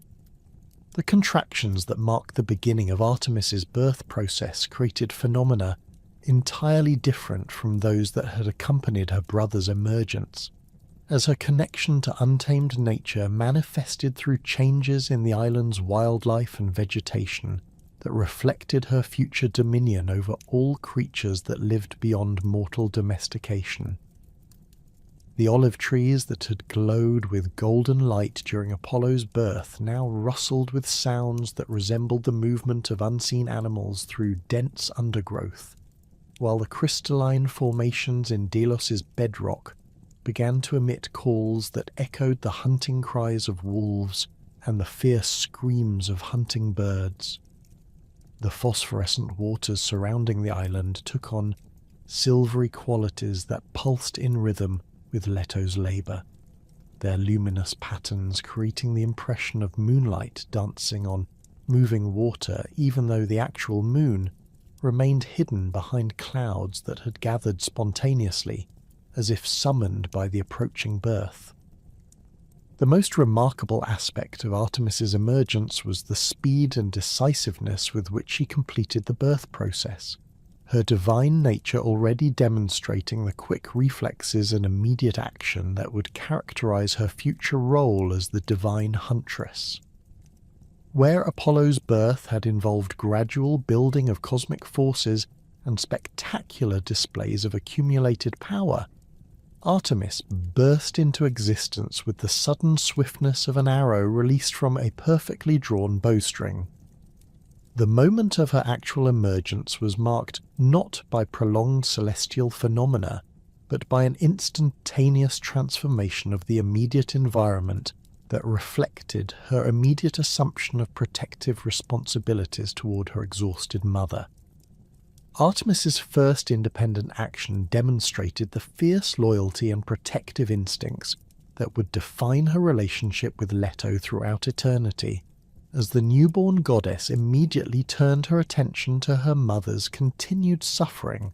rather than focusing on her own divine nature and cosmic significance. Unlike Apollo, whose first moments had been marked by displays of his solar authority and artistic domains, Artemis's initial response to existence was entirely centered on providing comfort and assistance to the Titaness, who had endured such extraordinary hardships to bring her children into the world. Her tiny hands, already bearing the calluses that would mark her eternal dedication to archery, reached out to touch her mother's face with a gentleness that contrasted sharply with the wild energy that radiated from her divine essence. The appearance that Artemis presented in these first moments of life revealed the essential characteristics that would distinguish her throughout her immortal existence, her physical form embodying the perfect balance between feminine grace and predatory strength that defined her unique position within the divine hierarchy.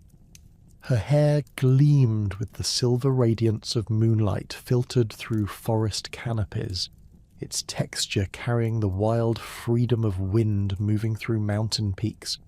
while her eyes blazed with the fierce intensity of a hunting cat protecting its young. The divine radiance that surrounded her newborn form possessed qualities entirely different from Apollo's golden brilliance, manifesting instead as a cool silver luminescence that seemed to absorb and reflect light rather than generating its own illumination, creating an aura of mystery and hidden power that would become her eternal signature. The cosmic forces that responded to Artemis's birth reflected her fundamental connection to the untamed aspects of creation that existed beyond the ordered civilization represented by her brother's solar domains. Where Apollo's emergence had created musical harmonies and artistic inspiration, Artemis's arrival summoned the wild sounds of nocturnal hunters and the rustle of creatures moving through dense underbrush. The temperature around the birth site dropped to levels that created perfect conditions for the mountain wildlife that would become her eternal companions, while the air itself took on the crisp clarity associated with high-altitude forests and the thin atmosphere of remote wilderness areas where few divine or mortal beings dared to venture. The immediate manifestation of Artemis's divine domains occurred through phenomena that required no formal announcement or ceremonial recognition, as her essential nature expressed itself through direct transformation of the natural environment surrounding her birth. A silver bow materialized in her infant hands, its construction defying conventional understanding of metallurgy and divine craftsmanship, appearing to be forged from moonbeams that had been somehow solidified without losing their ethereal luminescence. The arrows that accompanied this supernatural weapon possessed points carved from crystallized starlight and shafts that seemed to be cut from the essence of winter wind, their perfect balance and deadly accuracy apparent even to divine perception despite their owner's newborn status. The most extraordinary aspect of Artemis's immediate post-birth behavior was her instinctive understanding of her mother's continued vulnerability and her spontaneous assumption of protective responsibilities that demonstrated wisdom far beyond her chronological age. While Apollo had announced his divine nature through displays of power and cosmic significance, Artemis immediately began scanning the environment for potential threats to Leto's safety, her divine senses already attuned to the subtle signs that might indicate approaching danger. Her protective instincts manifested through changes in the local wildlife population as creatures that had previously remained hidden began emerging from their concealment to position themselves as an early warning system that would alert the newborn goddess to any hostile approach. The relationship that immediately developed between the divine twins revealed the complementary nature of their cosmic roles and their shared dedication to their mother's welfare,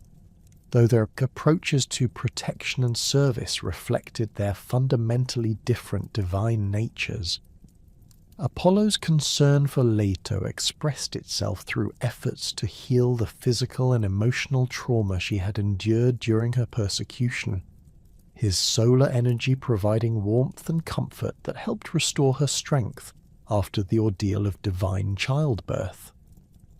Artemis's protective focus centered on preventing future threats and establishing defensive perimeters that would ensure her mother's continued safety,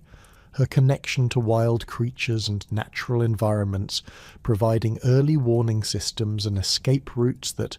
complemented her brother's more direct healing abilities. The cosmic significance of having both twins present on Delos created a unique convergence of divine forces that transformed the island into something far more than a simple sanctuary, establishing it as a nexus point where the ordered aspects of civilization represented by Apollo could coexist with the wild freedom embodied by Artemis. The crystalline formations that comprise much of the island's geological foundation began resonating with harmonics that reflected both solar and lunar influences, creating complex musical patterns that incorporated both Apollo's artistic inspiration and Artemis's connection to the natural rhythms that governed animal behavior and seasonal cycles.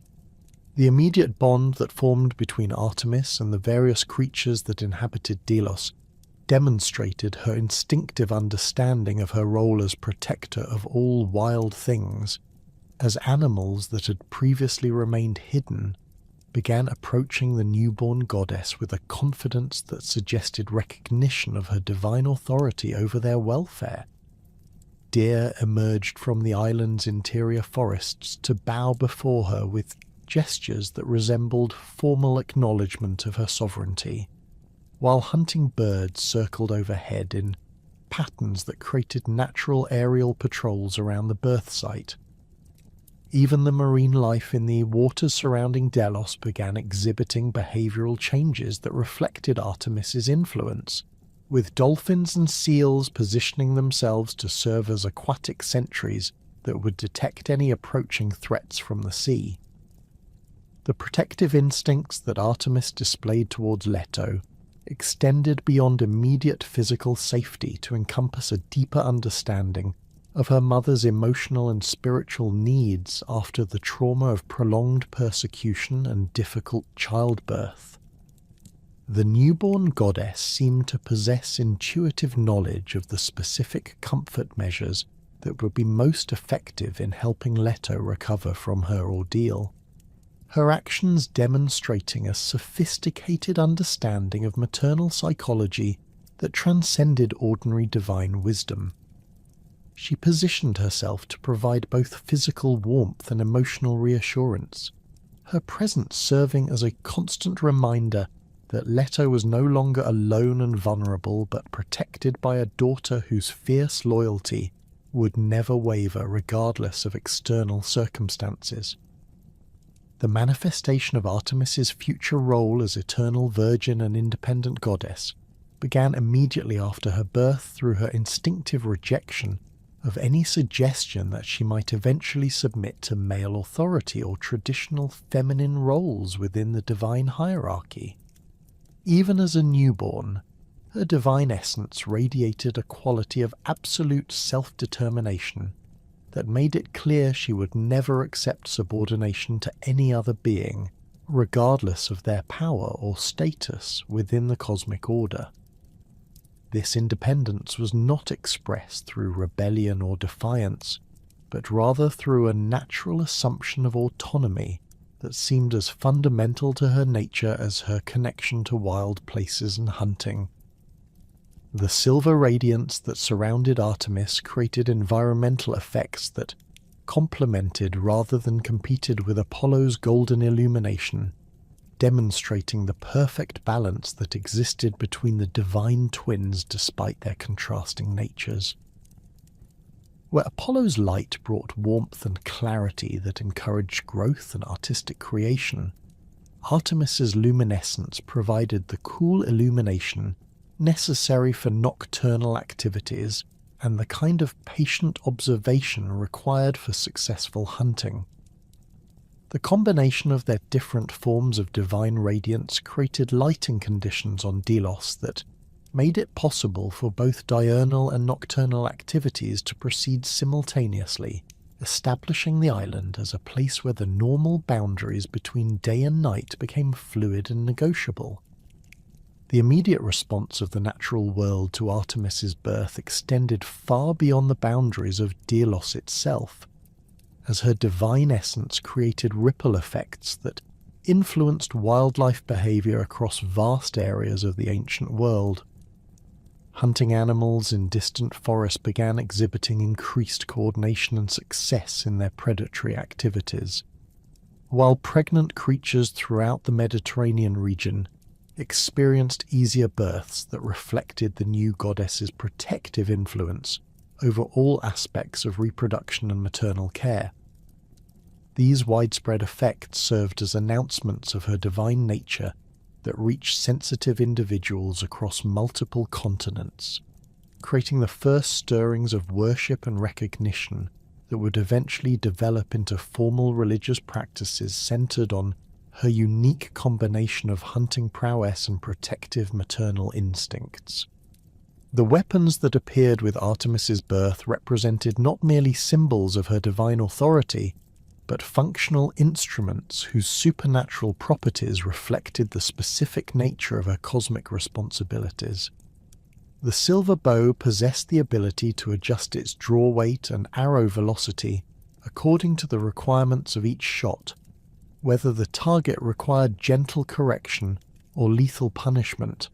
while the arrows themselves could be programmed with different effects ranging from healing sleep to instant death. The quiver that materialized to hold these supernatural projectiles appeared to contain an unlimited supply of arrows, each one perfectly crafted for its intended purpose and capable of finding its target regardless of distance or obstacles that might interfere with ordinary projectiles.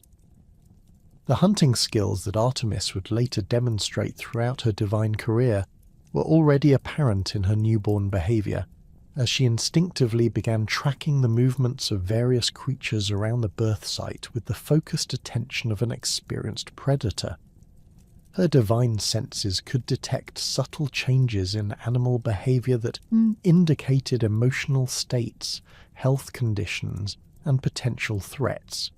while her understanding of natural camouflage and concealment techniques seemed to operate at an unconscious level that required no formal training or instruction.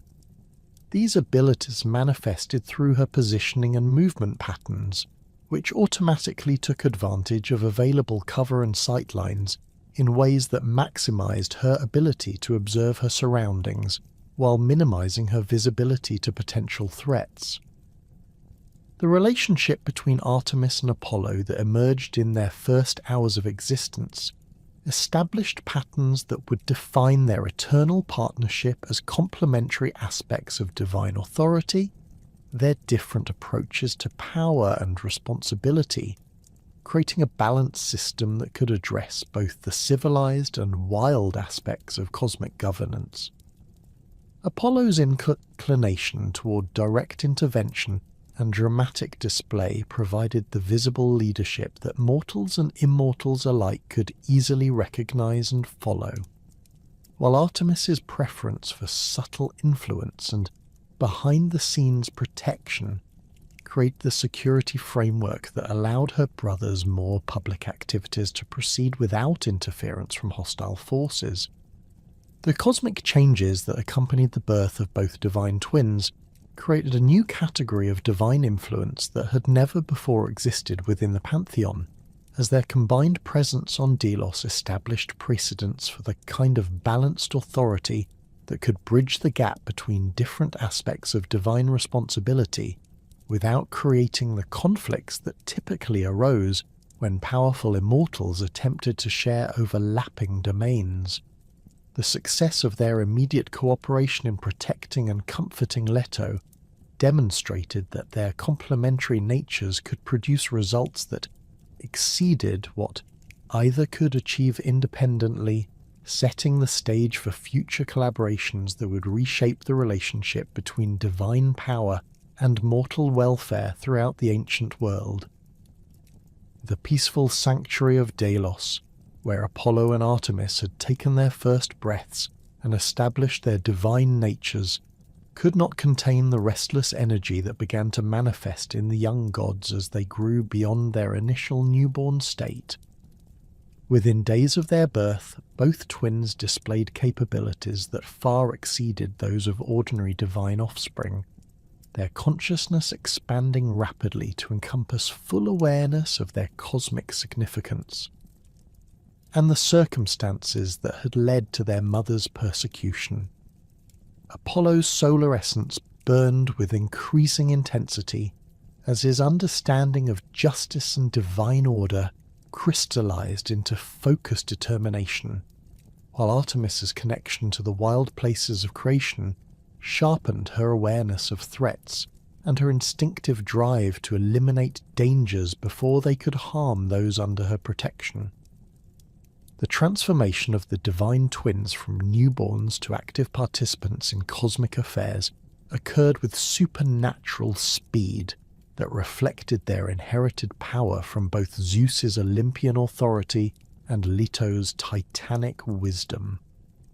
Apollo's growth manifested through expanding mastery over light and prophetic insight, his golden radiance becoming more controlled and purposeful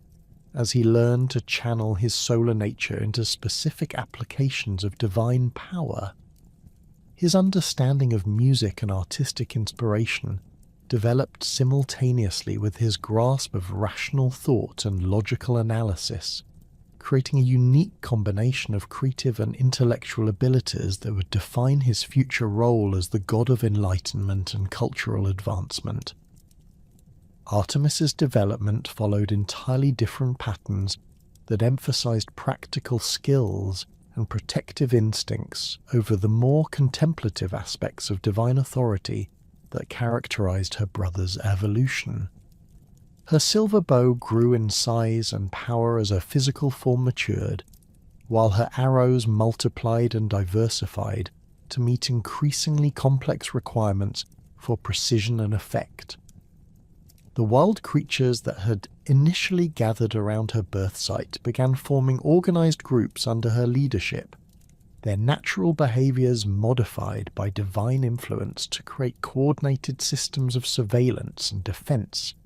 that extended far beyond Delos's immediate vicinity.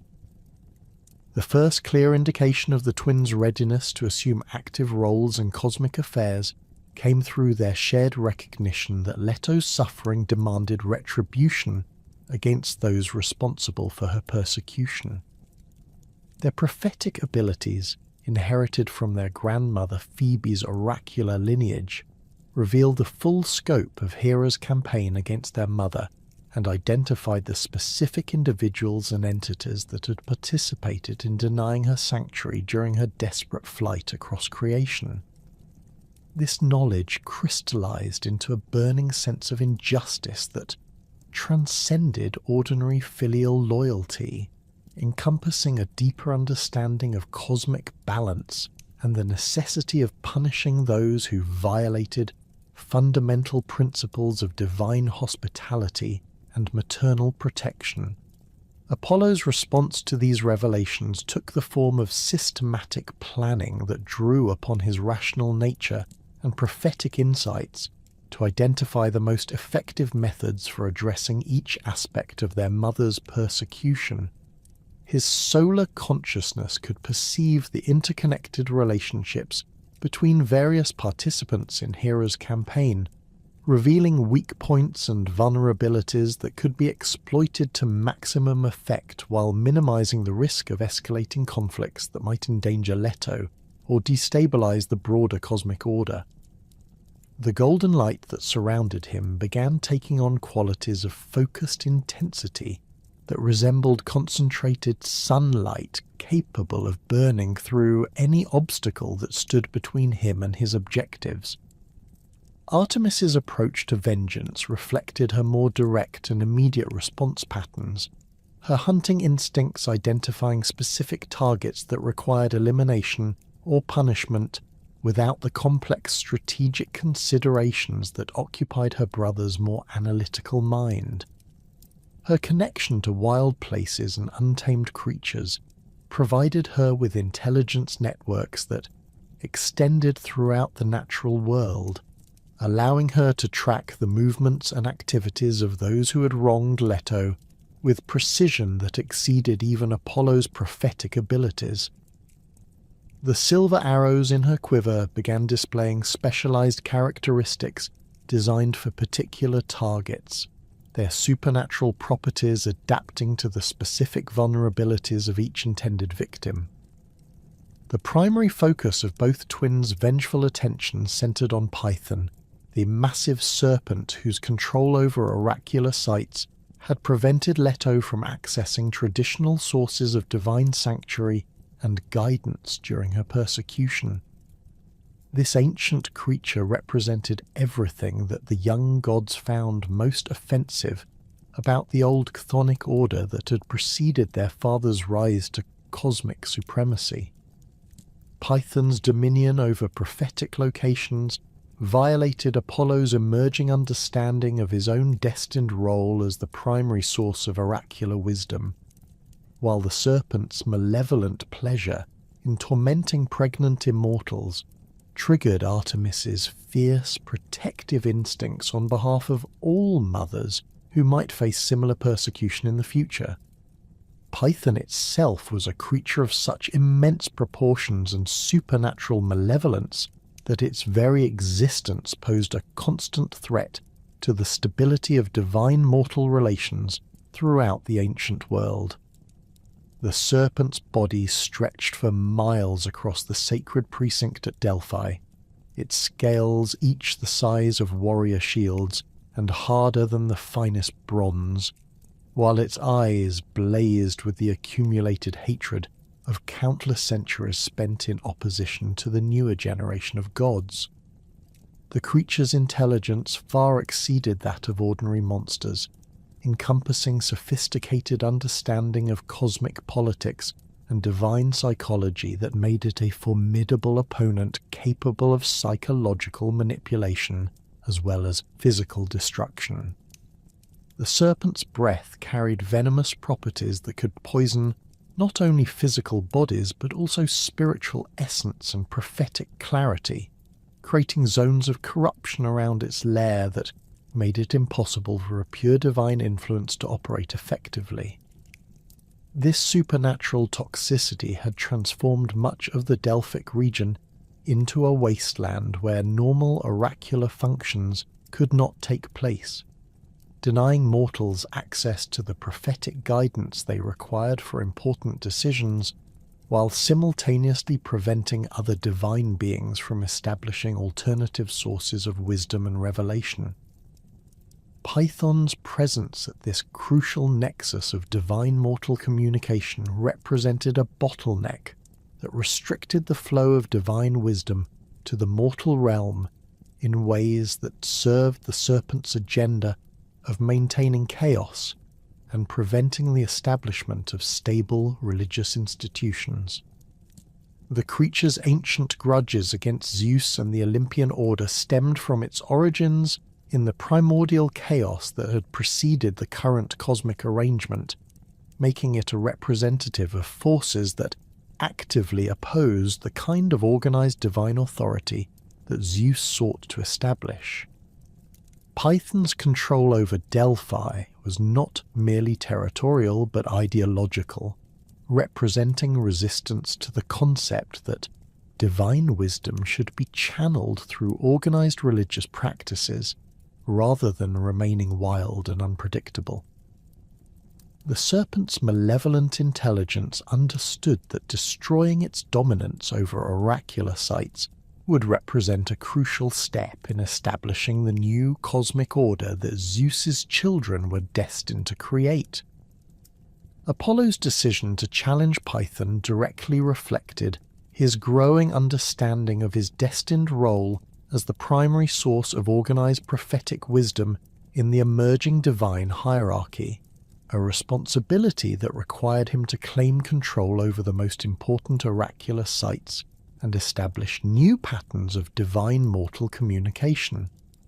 His prophetic abilities revealed that successful defeat of the serpent would not only avenge his mother's suffering but also open the way for revolutionary changes in how divine guidance reached mortal civilizations.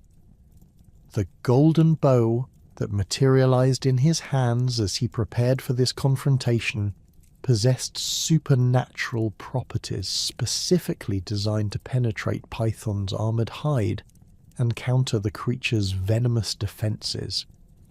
The arrows that Apollo crafted for this epic confrontation represented the pinnacle of divine weaponry, each projectile incorporating elements of solar fire, prophetic clarity, and concentrated justice that could overcome even the most powerful supernatural defenses. These golden shafts gleamed with inner light that revealed their supernatural nature to any observer. Their points forged from crystallized sunlight that could burn through any material substance, while their fletching was crafted from phoenix feathers that ensured perfect accuracy regardless of distance or atmospheric conditions. The quiver that held these supernatural weapons seemed to contain an unlimited supply, each arrow perfectly suited to its intended purpose and capable of adapting its effects according to the requirements of each shot. Artemis's role in supporting her brother's mission against Python involved establishing the strategic framework that would ensure his success, while simultaneously protecting their mother from any retaliatory strikes that might be launched by the serpent's allies or other enemies who opposed their family's growing influence. Her wild creatures spread throughout the regions surrounding Delphi to create comprehensive surveillance networks that could detect approaching threats and provide early warning of any attempts to interfere with Apollo's confrontation. The silver arrows in her own quiver were prepared with specialized effects designed to eliminate any secondary targets that might attempt to assist Python or escape to report the results of the battle to hostile divine factions. The journey from Delos to Delphi required the divine twins to traverse territories that remained hostile to their family due to Hera's continuing influence and the widespread fear of retribution that still affected many divine and mortal communities. Apollo's solar radiance served as both protection and announcement of their passage, his golden light burning away the lingering effects of Python's corrupting influence, while simultaneously declaring his intention to claim dominion over prophetic wisdom. The path of their travel became marked by subtle changes in the landscape that reflected Apollo's growing power,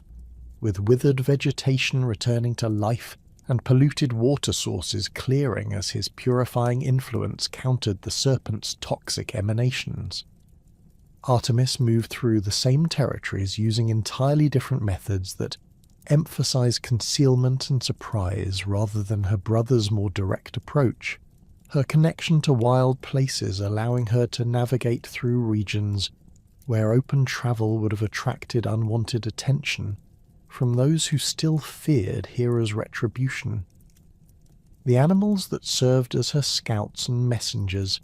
created invisible networks of communication that kept her informed of developments across vast areas while simultaneously providing intelligence about potential threats or opportunities that might affect their mission's success.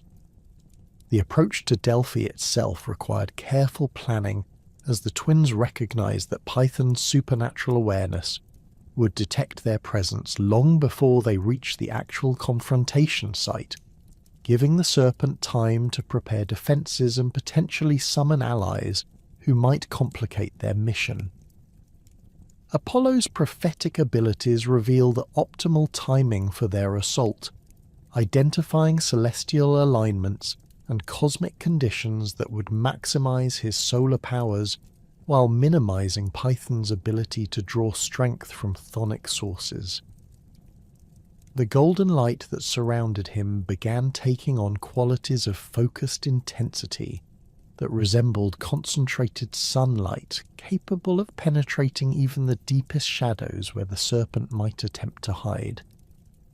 The sacred precinct at Delphi presented a landscape transformed by centuries of Python's malevolent occupation, its once beautiful temples and groves corrupted into twisted parodies of their original sacred purpose. The stone structures that had once housed oracular ceremonies now served as nesting places for the serpent's massive coils, their surfaces stained with venomous secretions that had eaten away decorative elements and left behind scarred reminders of the creature's destructive presence. The sacred spring that had traditionally provided the water used in purification rituals now bubbled with toxic substances that killed any living thing that attempted to drink from its poisoned flow. The trees that had once provided shade and beauty to pilgrims seeking divine guidance now stood as blackened skeletons,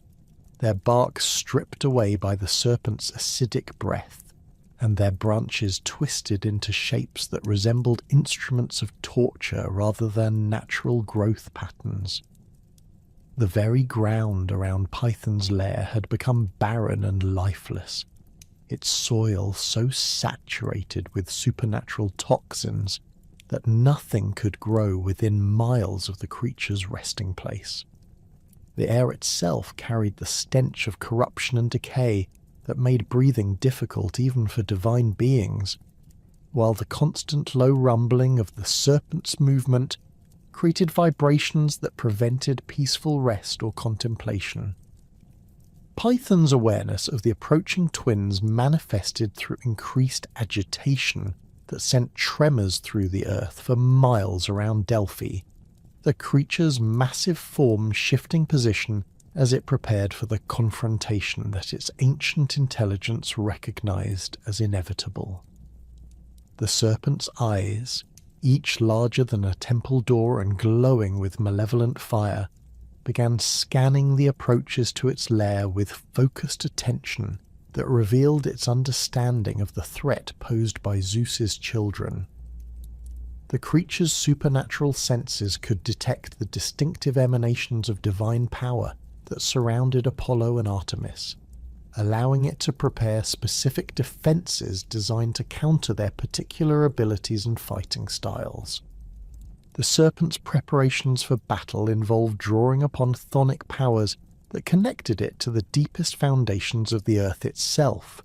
its massive form beginning to glow with dark energies that represented the antithesis of Apollo's solar radiance. Python's scales hardened into armor that could deflect ordinary divine weapons, while its venomous breath became concentrated into clouds of toxic vapor that could kill or incapacitate even immortal beings who lacked sufficient protection. The creature's tail, thick as the trunk of an ancient oak and armed with spines that dripped with supernatural poison, began lashing with increasing violence as Python worked itself into the battle fury that had made it feared throughout the ancient world. The moment of actual confrontation began when Apollo stepped into the open ground before Python's lair, his golden radiance blazing with such intensity that it temporarily dispelled the supernatural darkness that had shrouded Delphi for centuries. The young god's appearance in his full solar glory created a stark contrast with the corruption that surrounded him, his perfect divine form seeming to embody everything that the serpent's presence had destroyed or perverted. The golden bow in his hands gleamed with concentrated sunlight that made it difficult to look upon directly, while the arrows in his quiver vibrated with barely contained energy that awaited release against their intended target. Python's response to Apollo's challenge involved raising its massive head to its full height, a movement that required several minutes to complete due to the creature's enormous size and created earth tremors that could be felt across multiple kingdoms. The serpent's voice, when it finally spoke, carried tones that seemed to emerge from the deepest caverns of the earth itself, its words accompanied by exhalations of toxic vapor that killed vegetation for miles around. The creature's ancient hatred for the Olympian order poured forth in a torrent of threats and curses that revealed the depth of its opposition to everything that Apollo represented. The battle itself began with Python's attempt to overwhelm Apollo through sheer size and supernatural toxicity, the serpent's massive coils striking with speed that seemed impossible for a creature of such enormous proportions. Each movement of Python's body created craters in the earth where its weight impacted the ground, while its venomous breath formed clouds of deadly vapor that sought to envelop the young god and strip away his divine protections. The creature's strategy relied on using its superior mass and reach to prevent Apollo from maintaining the distance necessary for effective archery, while simultaneously poisoning the air to weaken his solar powers. Apollo's response demonstrated the tactical sophistication that would characterize his future military leadership, as he used his supernatural speed and prophetic awareness to stay ahead of Python's attacks while systematically weakening the creature's defenses with precisely targeted arrows. Each golden shaft that left his bow carried specific effects designed to counter particular aspects of Python's supernatural abilities, some arrows burning away sections of the creature's armored scales, while others disrupted the chthonic energies that powered its most dangerous attacks. The young god's movements created patterns of golden light that traced geometric designs across the battlefield, each pattern serving both defensive and offensive purposes as Apollo demonstrated mastery over mathematical principles that governed effective combat. The systematic destruction of Python had established Apollo and Artemis as formidable forces within the cosmic hierarchy, their coordinated assault demonstrating capabilities that exceeded what most divine beings had expected from Zeus's relatively young offspring. The serpent's death throes had shaken the foundations of Delphi itself, its massive form convulsing with such violence that entire mountainsides collapsed before the creature finally succumbed to Apollo's relentless barrage of solar arrows. The purification of the sacred precinct that followed required both twins working in perfect coordination, Apollo's golden radiance burning away centuries of accumulated corruption, while Artemis used her connection to wild nature to restore the natural balance that Python's presence had disrupted. The victory at Delphi marked a crucial turning point in how other divine beings perceived the twins' power and their willingness to use lethal force against those who threatened their family or violated cosmic justice. Word of Python's destruction spread throughout both divine and mortal realms with supernatural speed, carried by winds that still bore traces of the serpent's final screams and by waters that reflected the golden light of Apollo's triumph. The message was unmistakable. Zeus's children possessed both the capability and the determination to punish those who showed disrespect to their mother Leto, regardless of the offender's size, age, or previous reputation for invincibility. This reputation for swift and terrible retribution would soon be tested by mortals, whose hubris led them to make comparisons between themselves and the divine family that had already demonstrated such devastating power.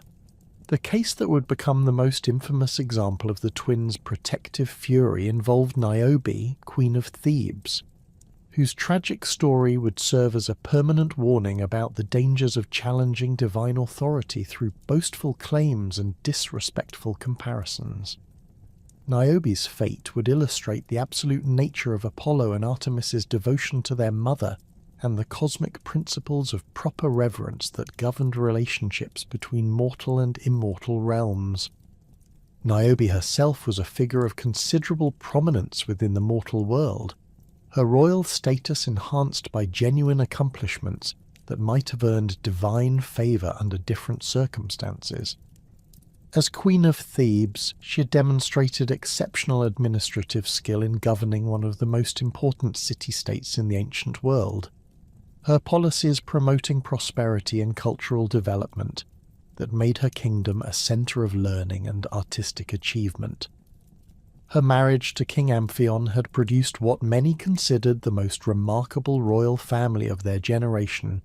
with children who displayed exceptional beauty, intelligence, and capability that seemed to justify their parents' pride in their accomplishments. The royal couple's offspring numbered either 12 or 14 according to different sources, with some accounts describing 6 sons and 6 daughters, while others mentioned 7 of each gender. Regardless of the exact count, the consensus among contemporary observers was that no mortal family had ever produced such a concentration of exceptional individuals in a single generation. The sons displayed prowess in warfare, athletics, and intellectual pursuits that earned recognition throughout the Mediterranean world, while the daughters possessed beauty and accomplishments that made them sought-after marriage partners for royalty from distant kingdoms. Niobe's fatal error emerged from her maternal pride in these remarkable children, a natural emotion that gradually transformed into something far more dangerous as she began to view her family's success as evidence of her own superiority over divine beings whose offspring were less numerous. The specific incident that triggered divine retribution occurred during a religious festival dedicated to Leto, when the queen was expected to participate in ceremonies honouring the Titaness and her divine children. Instead of approaching these observances with the proper reverence and humility, Niobe chose to use the occasion as an opportunity to publicly compare her own maternal achievements with those of the goddess being celebrated. The queen's boastful proclamation revealed a fundamental misunderstanding of the cosmic order that governed relationships between mortal and divine realms, as she declared that her fertility and maternal success far exceeded anything that Leto had achieved. Niobe pointed out that while the Titaness had produced only 2 children, she herself had brought forth 12 or 14 offspring who surpassed Apollo and Artemis in both number and visible accomplishment. Her argument continued with detailed comparisons that highlighted her children's various achievements,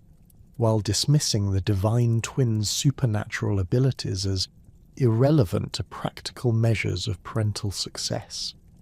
The psychological dynamics underlying Niobe's boast reflected complex social pressures and personal insecurities that had been building throughout her reign as queen, as she struggled to maintain her status and authority in a world where divine favour could instantly elevate or destroy mortal fortunes. Her exceptional children represented the primary source of her political legitimacy and personal identity, making their accomplishments central to her sense of self-worth and cosmic significance. The temptation to use their success as evidence of her own superiority over divine beings reflected a dangerous confusion between mortal achievement and cosmic authority that would prove catastrophically misguided. The public nature of Niobe's boast ensured that her words would reach divine ears with supernatural speed, as the religious festival provided a direct channel of communication between mortal and immortal realms that amplified the impact of her disrespectful comparisons. The priests and worshippers who witnessed her proclamation understood immediately that they were hearing something that violated fundamental principles of divine reverence, their shocked silence reflecting recognition that the queen had crossed boundaries that no mortal should transgress. The supernatural atmosphere that surrounded religious ceremonies meant that Niobe's words carried beyond their immediate audience to reach the very beings she had chosen to insult through her thoughtless comparison. Apollo's awareness of the insult came through the prophetic networks that connected him to all centers of divine worship, his consciousness receiving immediate notification of any significant events that occurred during religious observances dedicated to his family. The golden radiance that typically surrounded him began flickering with dangerous intensity as he processed the full implications of Niobe's boast, his rational mind analyzing the various levels of disrespect embedded in her comparison, while his emotional response built toward the focused fury that characterized his approach to divine justice. The mathematical precision that governed his thinking revealed exactly how many ways the Queen's statement violated cosmic protocol and demanded retribution. Artemis received the same information through her connection to wild places and hunting grounds, where animals and nature spirits served as an informal intelligence network that kept her informed of events throughout the mortal world. Her response was more immediate and visceral than her brother's analytical approach, her hunting instincts identifying Niobe as a target that required elimination, while her protective nature toward Leto demanded swift action to defend their mother's honor. The silver arrows in her quiver began vibrating with anticipation as her divine consciousness focused on the specific methods that would most effectively demonstrate the consequences of insulting their family. The twins' decision to respond with lethal force rather than lesser forms of punishment reflected their understanding that Niobe's boast represented more than simple disrespect, encompassing a fundamental challenge to the cosmic order that required definitive response. Her public comparison of mortal and divine achievements suggested a dangerous confusion about the nature of divine authority that could spread to other mortals if left uncorrected. The twins recognized that allowing such disrespect to go unpunished would encourage similar behavior from other mortals, who might interpret their restraint as weakness or acknowledgement of the validity of Niobe's claims. The strategic planning that preceded their assault on Niobe's family demonstrated the same systematic approach that had characterized their victory over Python, with both twins contributing their specialized abilities to create a coordinated attack that would achieve maximum psychological impact, while minimizing the risk of collateral damage to innocent parties. Apollo's prophetic abilities revealed the precise timing and positioning that would allow them to strike when all of Niobe's children were present but separated from other potential victims, while Artemis's hunting expertise identified the specific methods that would ensure swift and certain death for each target.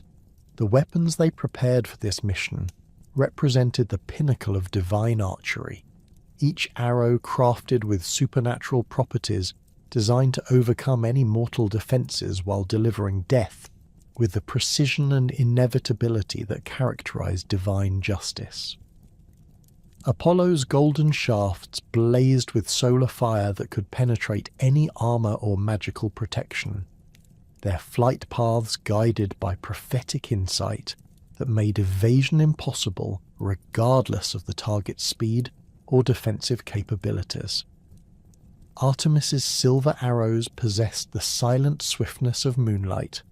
their approach undetectable until the moment of impact, while their effects ensured instant death without prolonged suffering. The twins' arrival in Thebes occurred during daylight hours when Niobe's children were engaged in their various pursuits across the city, their activities providing Apollo and Artemis with clear fields of fire while ensuring that the royal family would witness the systematic destruction of everything they held most dear.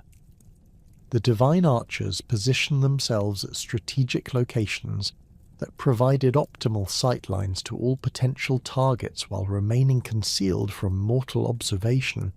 their supernatural abilities allowing them to maintain perfect accuracy across distances that would challenge even the most skilled human bowmen. Apollo struck first, his golden arrows finding their targets with the mathematical precision that characterized all his actions, each shot calculated to achieve specific psychological effects as well as physical destruction. The eldest of Niobe's sons fell while practicing his swordsmanship in the palace courtyard, Apollo's shaft piercing his heart with such force that the golden radiance consumed his body before it could strike the ground. The second son died while competing in athletic contests, his perfect form frozen in mid-leap as divine fire spread through his chest and reduced him to ash that scattered in winds that carried the scent of divine retribution throughout the city. Artemis's contributions to the massacre demonstrated her mastery of silent hunting techniques, her silver arrows claiming victims with such stealth that their deaths were not immediately discovered by those nearby. The daughters of Niobe fell one by one as they pursued their daily activities, each death occurring so swiftly that the victims had no opportunity to cry out or alert others to the divine assault taking place around them.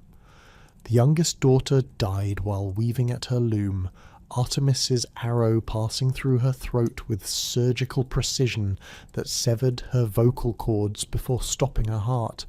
ensuring that her death remained silent and undetected until her lifeless form slumped over her work. The systematic nature of the twins' assault created a mounting sense of supernatural dread throughout Thebes, as the bodies of Niobe's children were discovered one by one, each death bearing the unmistakable marks of divine intervention that left no doubt about the source of the attack. The golden burns left by Apollo's arrows and the perfect precision of Artemis's shots created evidence that could not be attributed to mortal enemies or natural causes, forcing witnesses to confront the reality that divine retribution was being visited upon their royal family. The supernatural silence that surrounded each killing prevented any warning from reaching the remaining victims, allowing the twins to complete their mission without interference from mortal authorities or protective magic. Niobe's growing awareness of the disaster befalling her family began with the discovery of her eldest son's remains, the golden ash that had once been her pride and joy serving as unmistakable evidence that divine forces were systematically destroying everything she had boasted about. Her maternal instincts drove her to search frantically for her remaining children, each new discovery adding to her mounting horror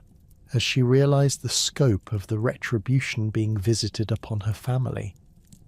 The Queen's desperate attempts to gather her surviving offspring in a single location where they might find protection proved futile, as the twins' supernatural abilities allowed them to track and eliminate their targets, regardless of any defensive measures that mortal ingenuity could devise. The psychological impact of watching her children die one by one created a form of suffering that transcended ordinary grief, as Niobe was forced to confront the direct consequences of her boastful comparison, while being powerless to prevent the continuation of divine justice. Each death represented not only the loss of a beloved child, but also the destruction of her own identity as a successful mother whose achievements had seemed to justify her pride and status. The systematic nature of the killings forced her to anticipate each subsequent loss, while knowing that her own actions had triggered the divine fury that was destroying her family.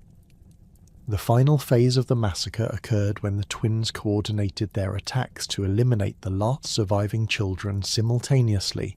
their arrows striking from different directions at precisely the same moment to ensure that no member of Niobe's family could escape the retribution that their mother's boast had earned. The youngest son and daughter died within heartbeats of each other,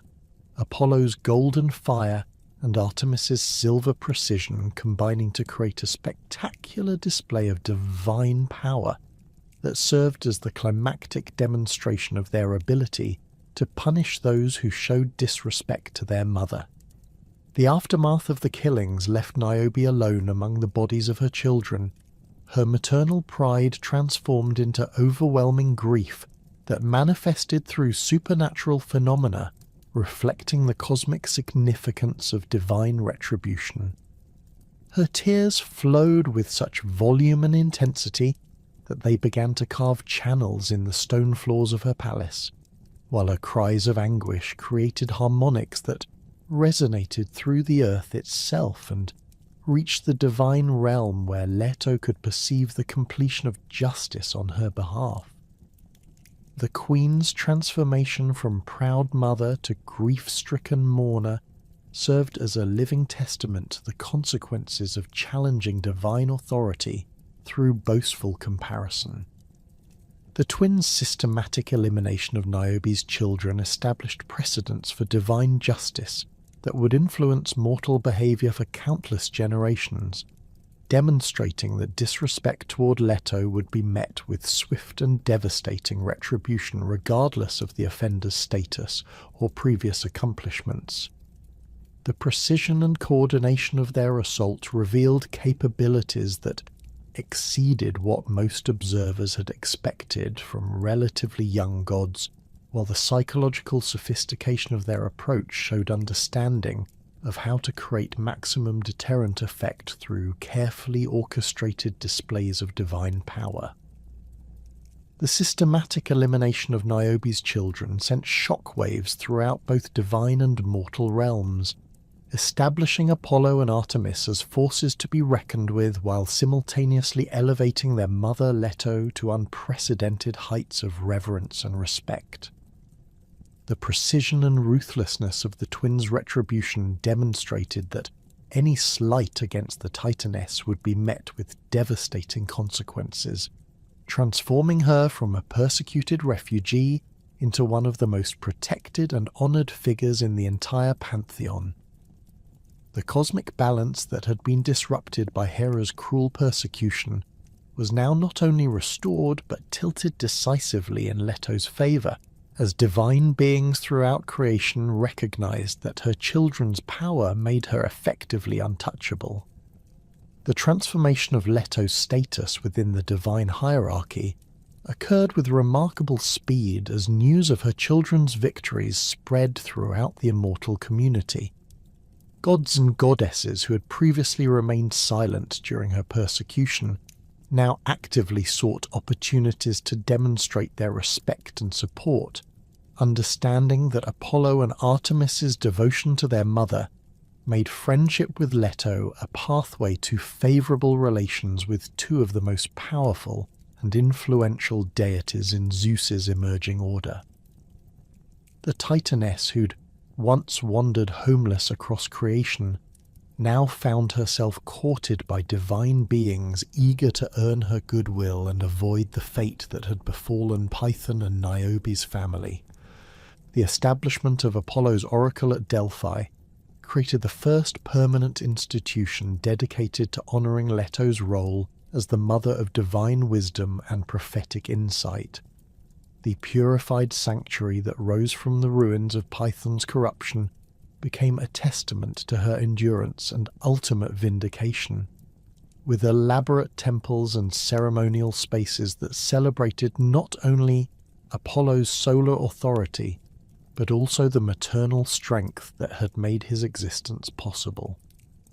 Pilgrims who travelled to Delphi to seek oracular guidance were required to begin their visits with offerings to Leto, acknowledging her fundamental role in bringing divine wisdom into the world through her sacrifice and determination. The religious practices that developed around Leto's veneration reflected deep understanding of her unique position as a bridge between the ancient Titanic order and the emerging Olympian dynasty. Unlike other divine figures whose worship focused primarily on their personal domains and capabilities, Leto's cult emphasized the virtues of maternal devotion, patient endurance, and unwavering loyalty that had enabled her to survive Hera's persecution and successfully birth children who would reshape the cosmic order. Her temples became centers for celebrating the sacred nature of motherhood and the protective bonds between parents and children that transcended ordinary family relationships. The architectural magnificence of these sacred spaces demonstrated the profound reverence that both divine and mortal communities felt for Leto's achievements and suffering. The temple complex on Delos grew into one of the most spectacular religious sites in the ancient world, its marble columns and golden decorations reflecting the combined solar and lunar influences of her divine children, while maintaining design elements that honoured her own titanic heritage. The sacred grove where she'd given birth to the twins was preserved as a natural sanctuary where no violence could occur, and all creatures found protection, creating a permanent monument to the maternal sanctuary she had sought so desperately during her persecution. Leto's elevated position in the pantheon was formally recognized through her inclusion in the most important divine councils and ceremonies, where her voice carried weight that reflected both her personal wisdom and the implicit backing of her formidable children. Zeus himself demonstrated newfound respect for his former lover, acknowledging publicly that her suffering had been unjust and that her children's achievements validated his original judgment in choosing her as a partner.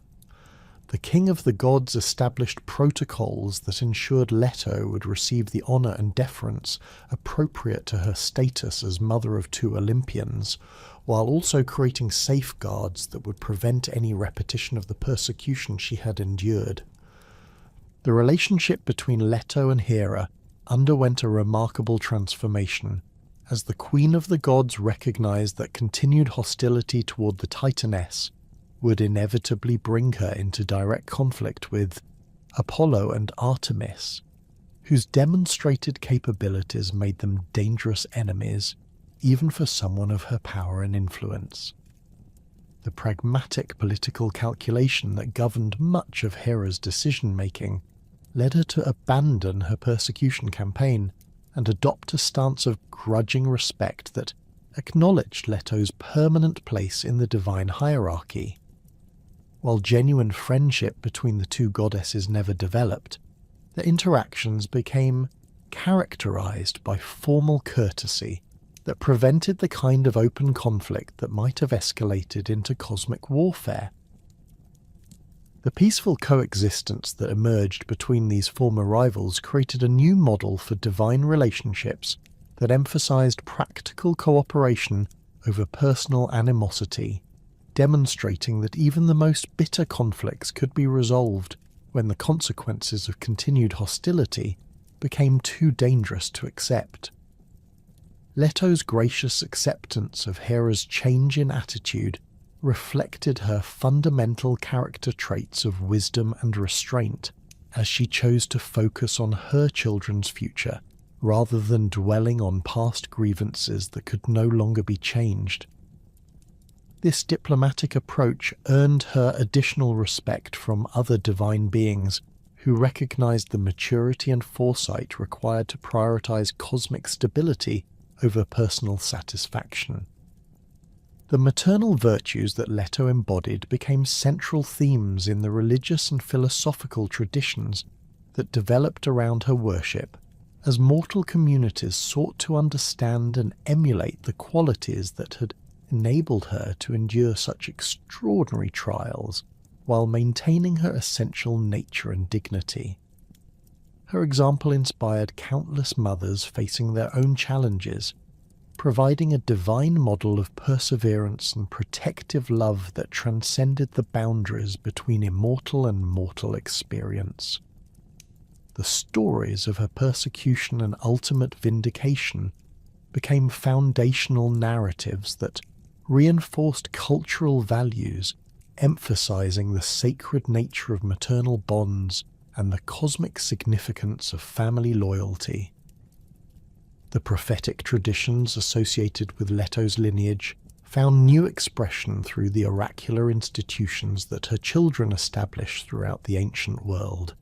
creating networks of divine communication that channeled her inherited wisdom from Phoebe into practical guidance for mortal communities.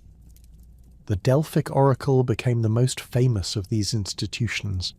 but similar centers of prophetic activity developed wherever Apollo and Artemis established their worship, each one acknowledging Leto's role as the source of the prophetic gifts that made divine guidance possible.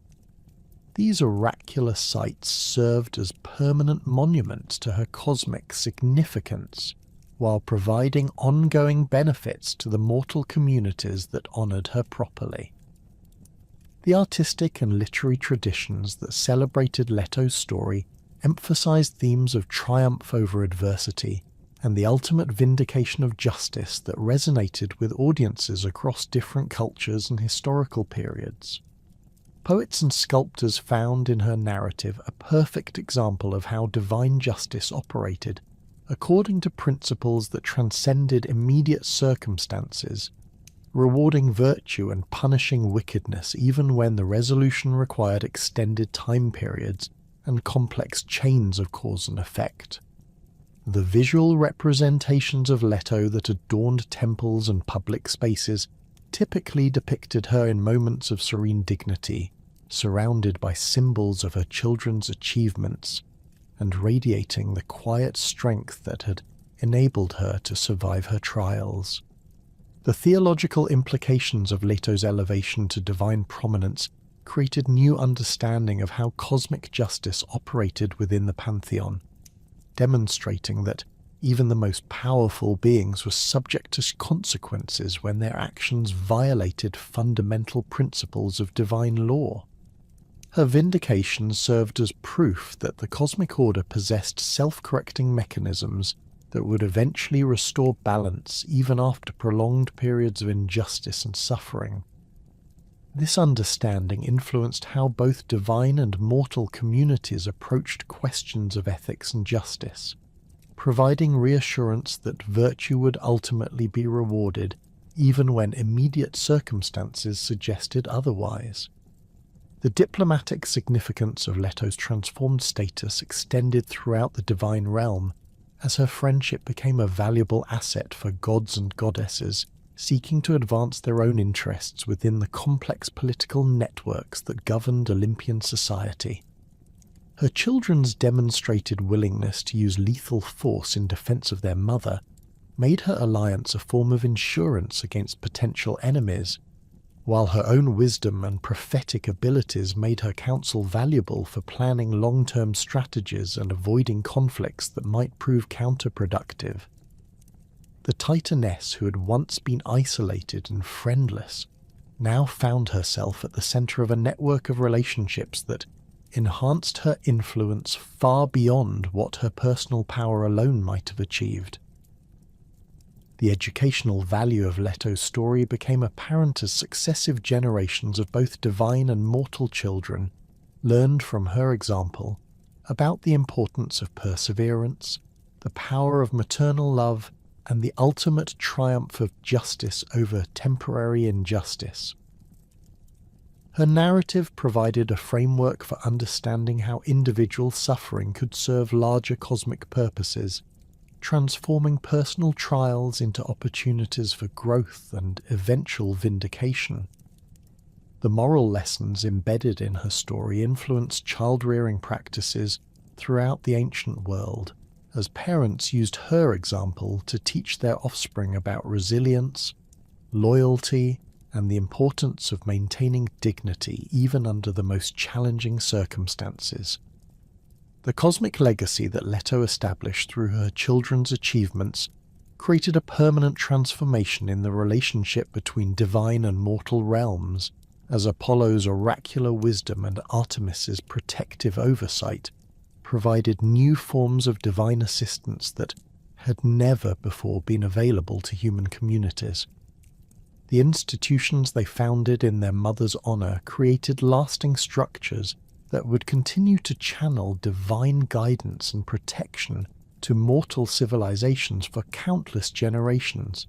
ensuring that Leto's influence would extend far beyond her own lifetime into the distant future. Her suffering had purchased not only her own vindication, but also permanent improvements in the cosmic order that benefited all subsequent generations. The festivals and celebrations that commemorated Leto's story became central elements of religious calendars throughout the ancient world, providing regular opportunities for communities to reflect on the themes of justice, perseverance, and maternal devotion that her narrative embodied. These observances typically included dramatic reenactments of key episodes from her persecution and vindication, allowing participants to experience vicariously the emotional journey from desperation to triumph that defined her cosmic significance. The communal aspect of these celebrations reinforced social bonds while transmitting cultural values that emphasize the importance of supporting mothers and protecting the vulnerable members of society. The philosophical implications of Leto's transformation from persecuted refugee to honored goddess provided material for theological speculation about the nature of divine justice and the mechanisms through which cosmic balance was maintained. Scholars and religious thinkers found in her story evidence for theories about how individual suffering contributed to larger patterns of cosmic evolution, suggesting that temporary injustices served necessary functions in the overall development of divine and mortal societies. These intellectual frameworks helped explain why good beings sometimes experienced undeserved suffering while providing reassurance that such trials served ultimate purposes that justified their temporary existence. The international recognition that Leto achieved through her children's diplomatic and military activities created unprecedented opportunities for cultural exchange and religious syncretism, as different civilizations sought to honor the Mother of Gods, whose influence extended across traditional boundaries. Her worship provided common ground for diverse communities that might otherwise have had little basis for cooperation, creating networks of shared religious practice that facilitated trade, communication, and mutual understanding. The temples dedicated to her honor became centers of international pilgrimage, where people from different cultures could meet and exchange ideas while participating in common religious observances. As the cosmic order stabilized around the new patterns established by Zeus's reign and the achievements of his divine children, Leto's position as a revered matriarch became permanently secured within the pantheon's hierarchy. Her story had transformed from a tale of persecution and suffering into an epic of ultimate vindication and divine justice,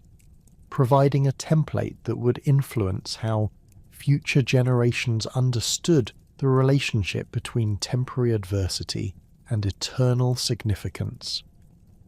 The Titaness who had once wandered homeless across creation had become one of the most honored and protected figures in the entire divine realm. Her legacy, secured not only through her children's power, but through the enduring influence of the virtue she had demonstrated during her darkest hours. The eternal glory that Leto achieved represented more than personal vindication, encompassing a fundamental transformation in cosmic understanding about the nature of divine justice, maternal devotion, and the ultimate triumph of virtue over temporary persecution. Her story became a permanent part of the mythological heritage that shaped how successive civilizations understood the relationship between suffering and significance, providing hope for those facing their own trials while establishing standards for divine behavior that would influence the pantheon's development for countless ages to come.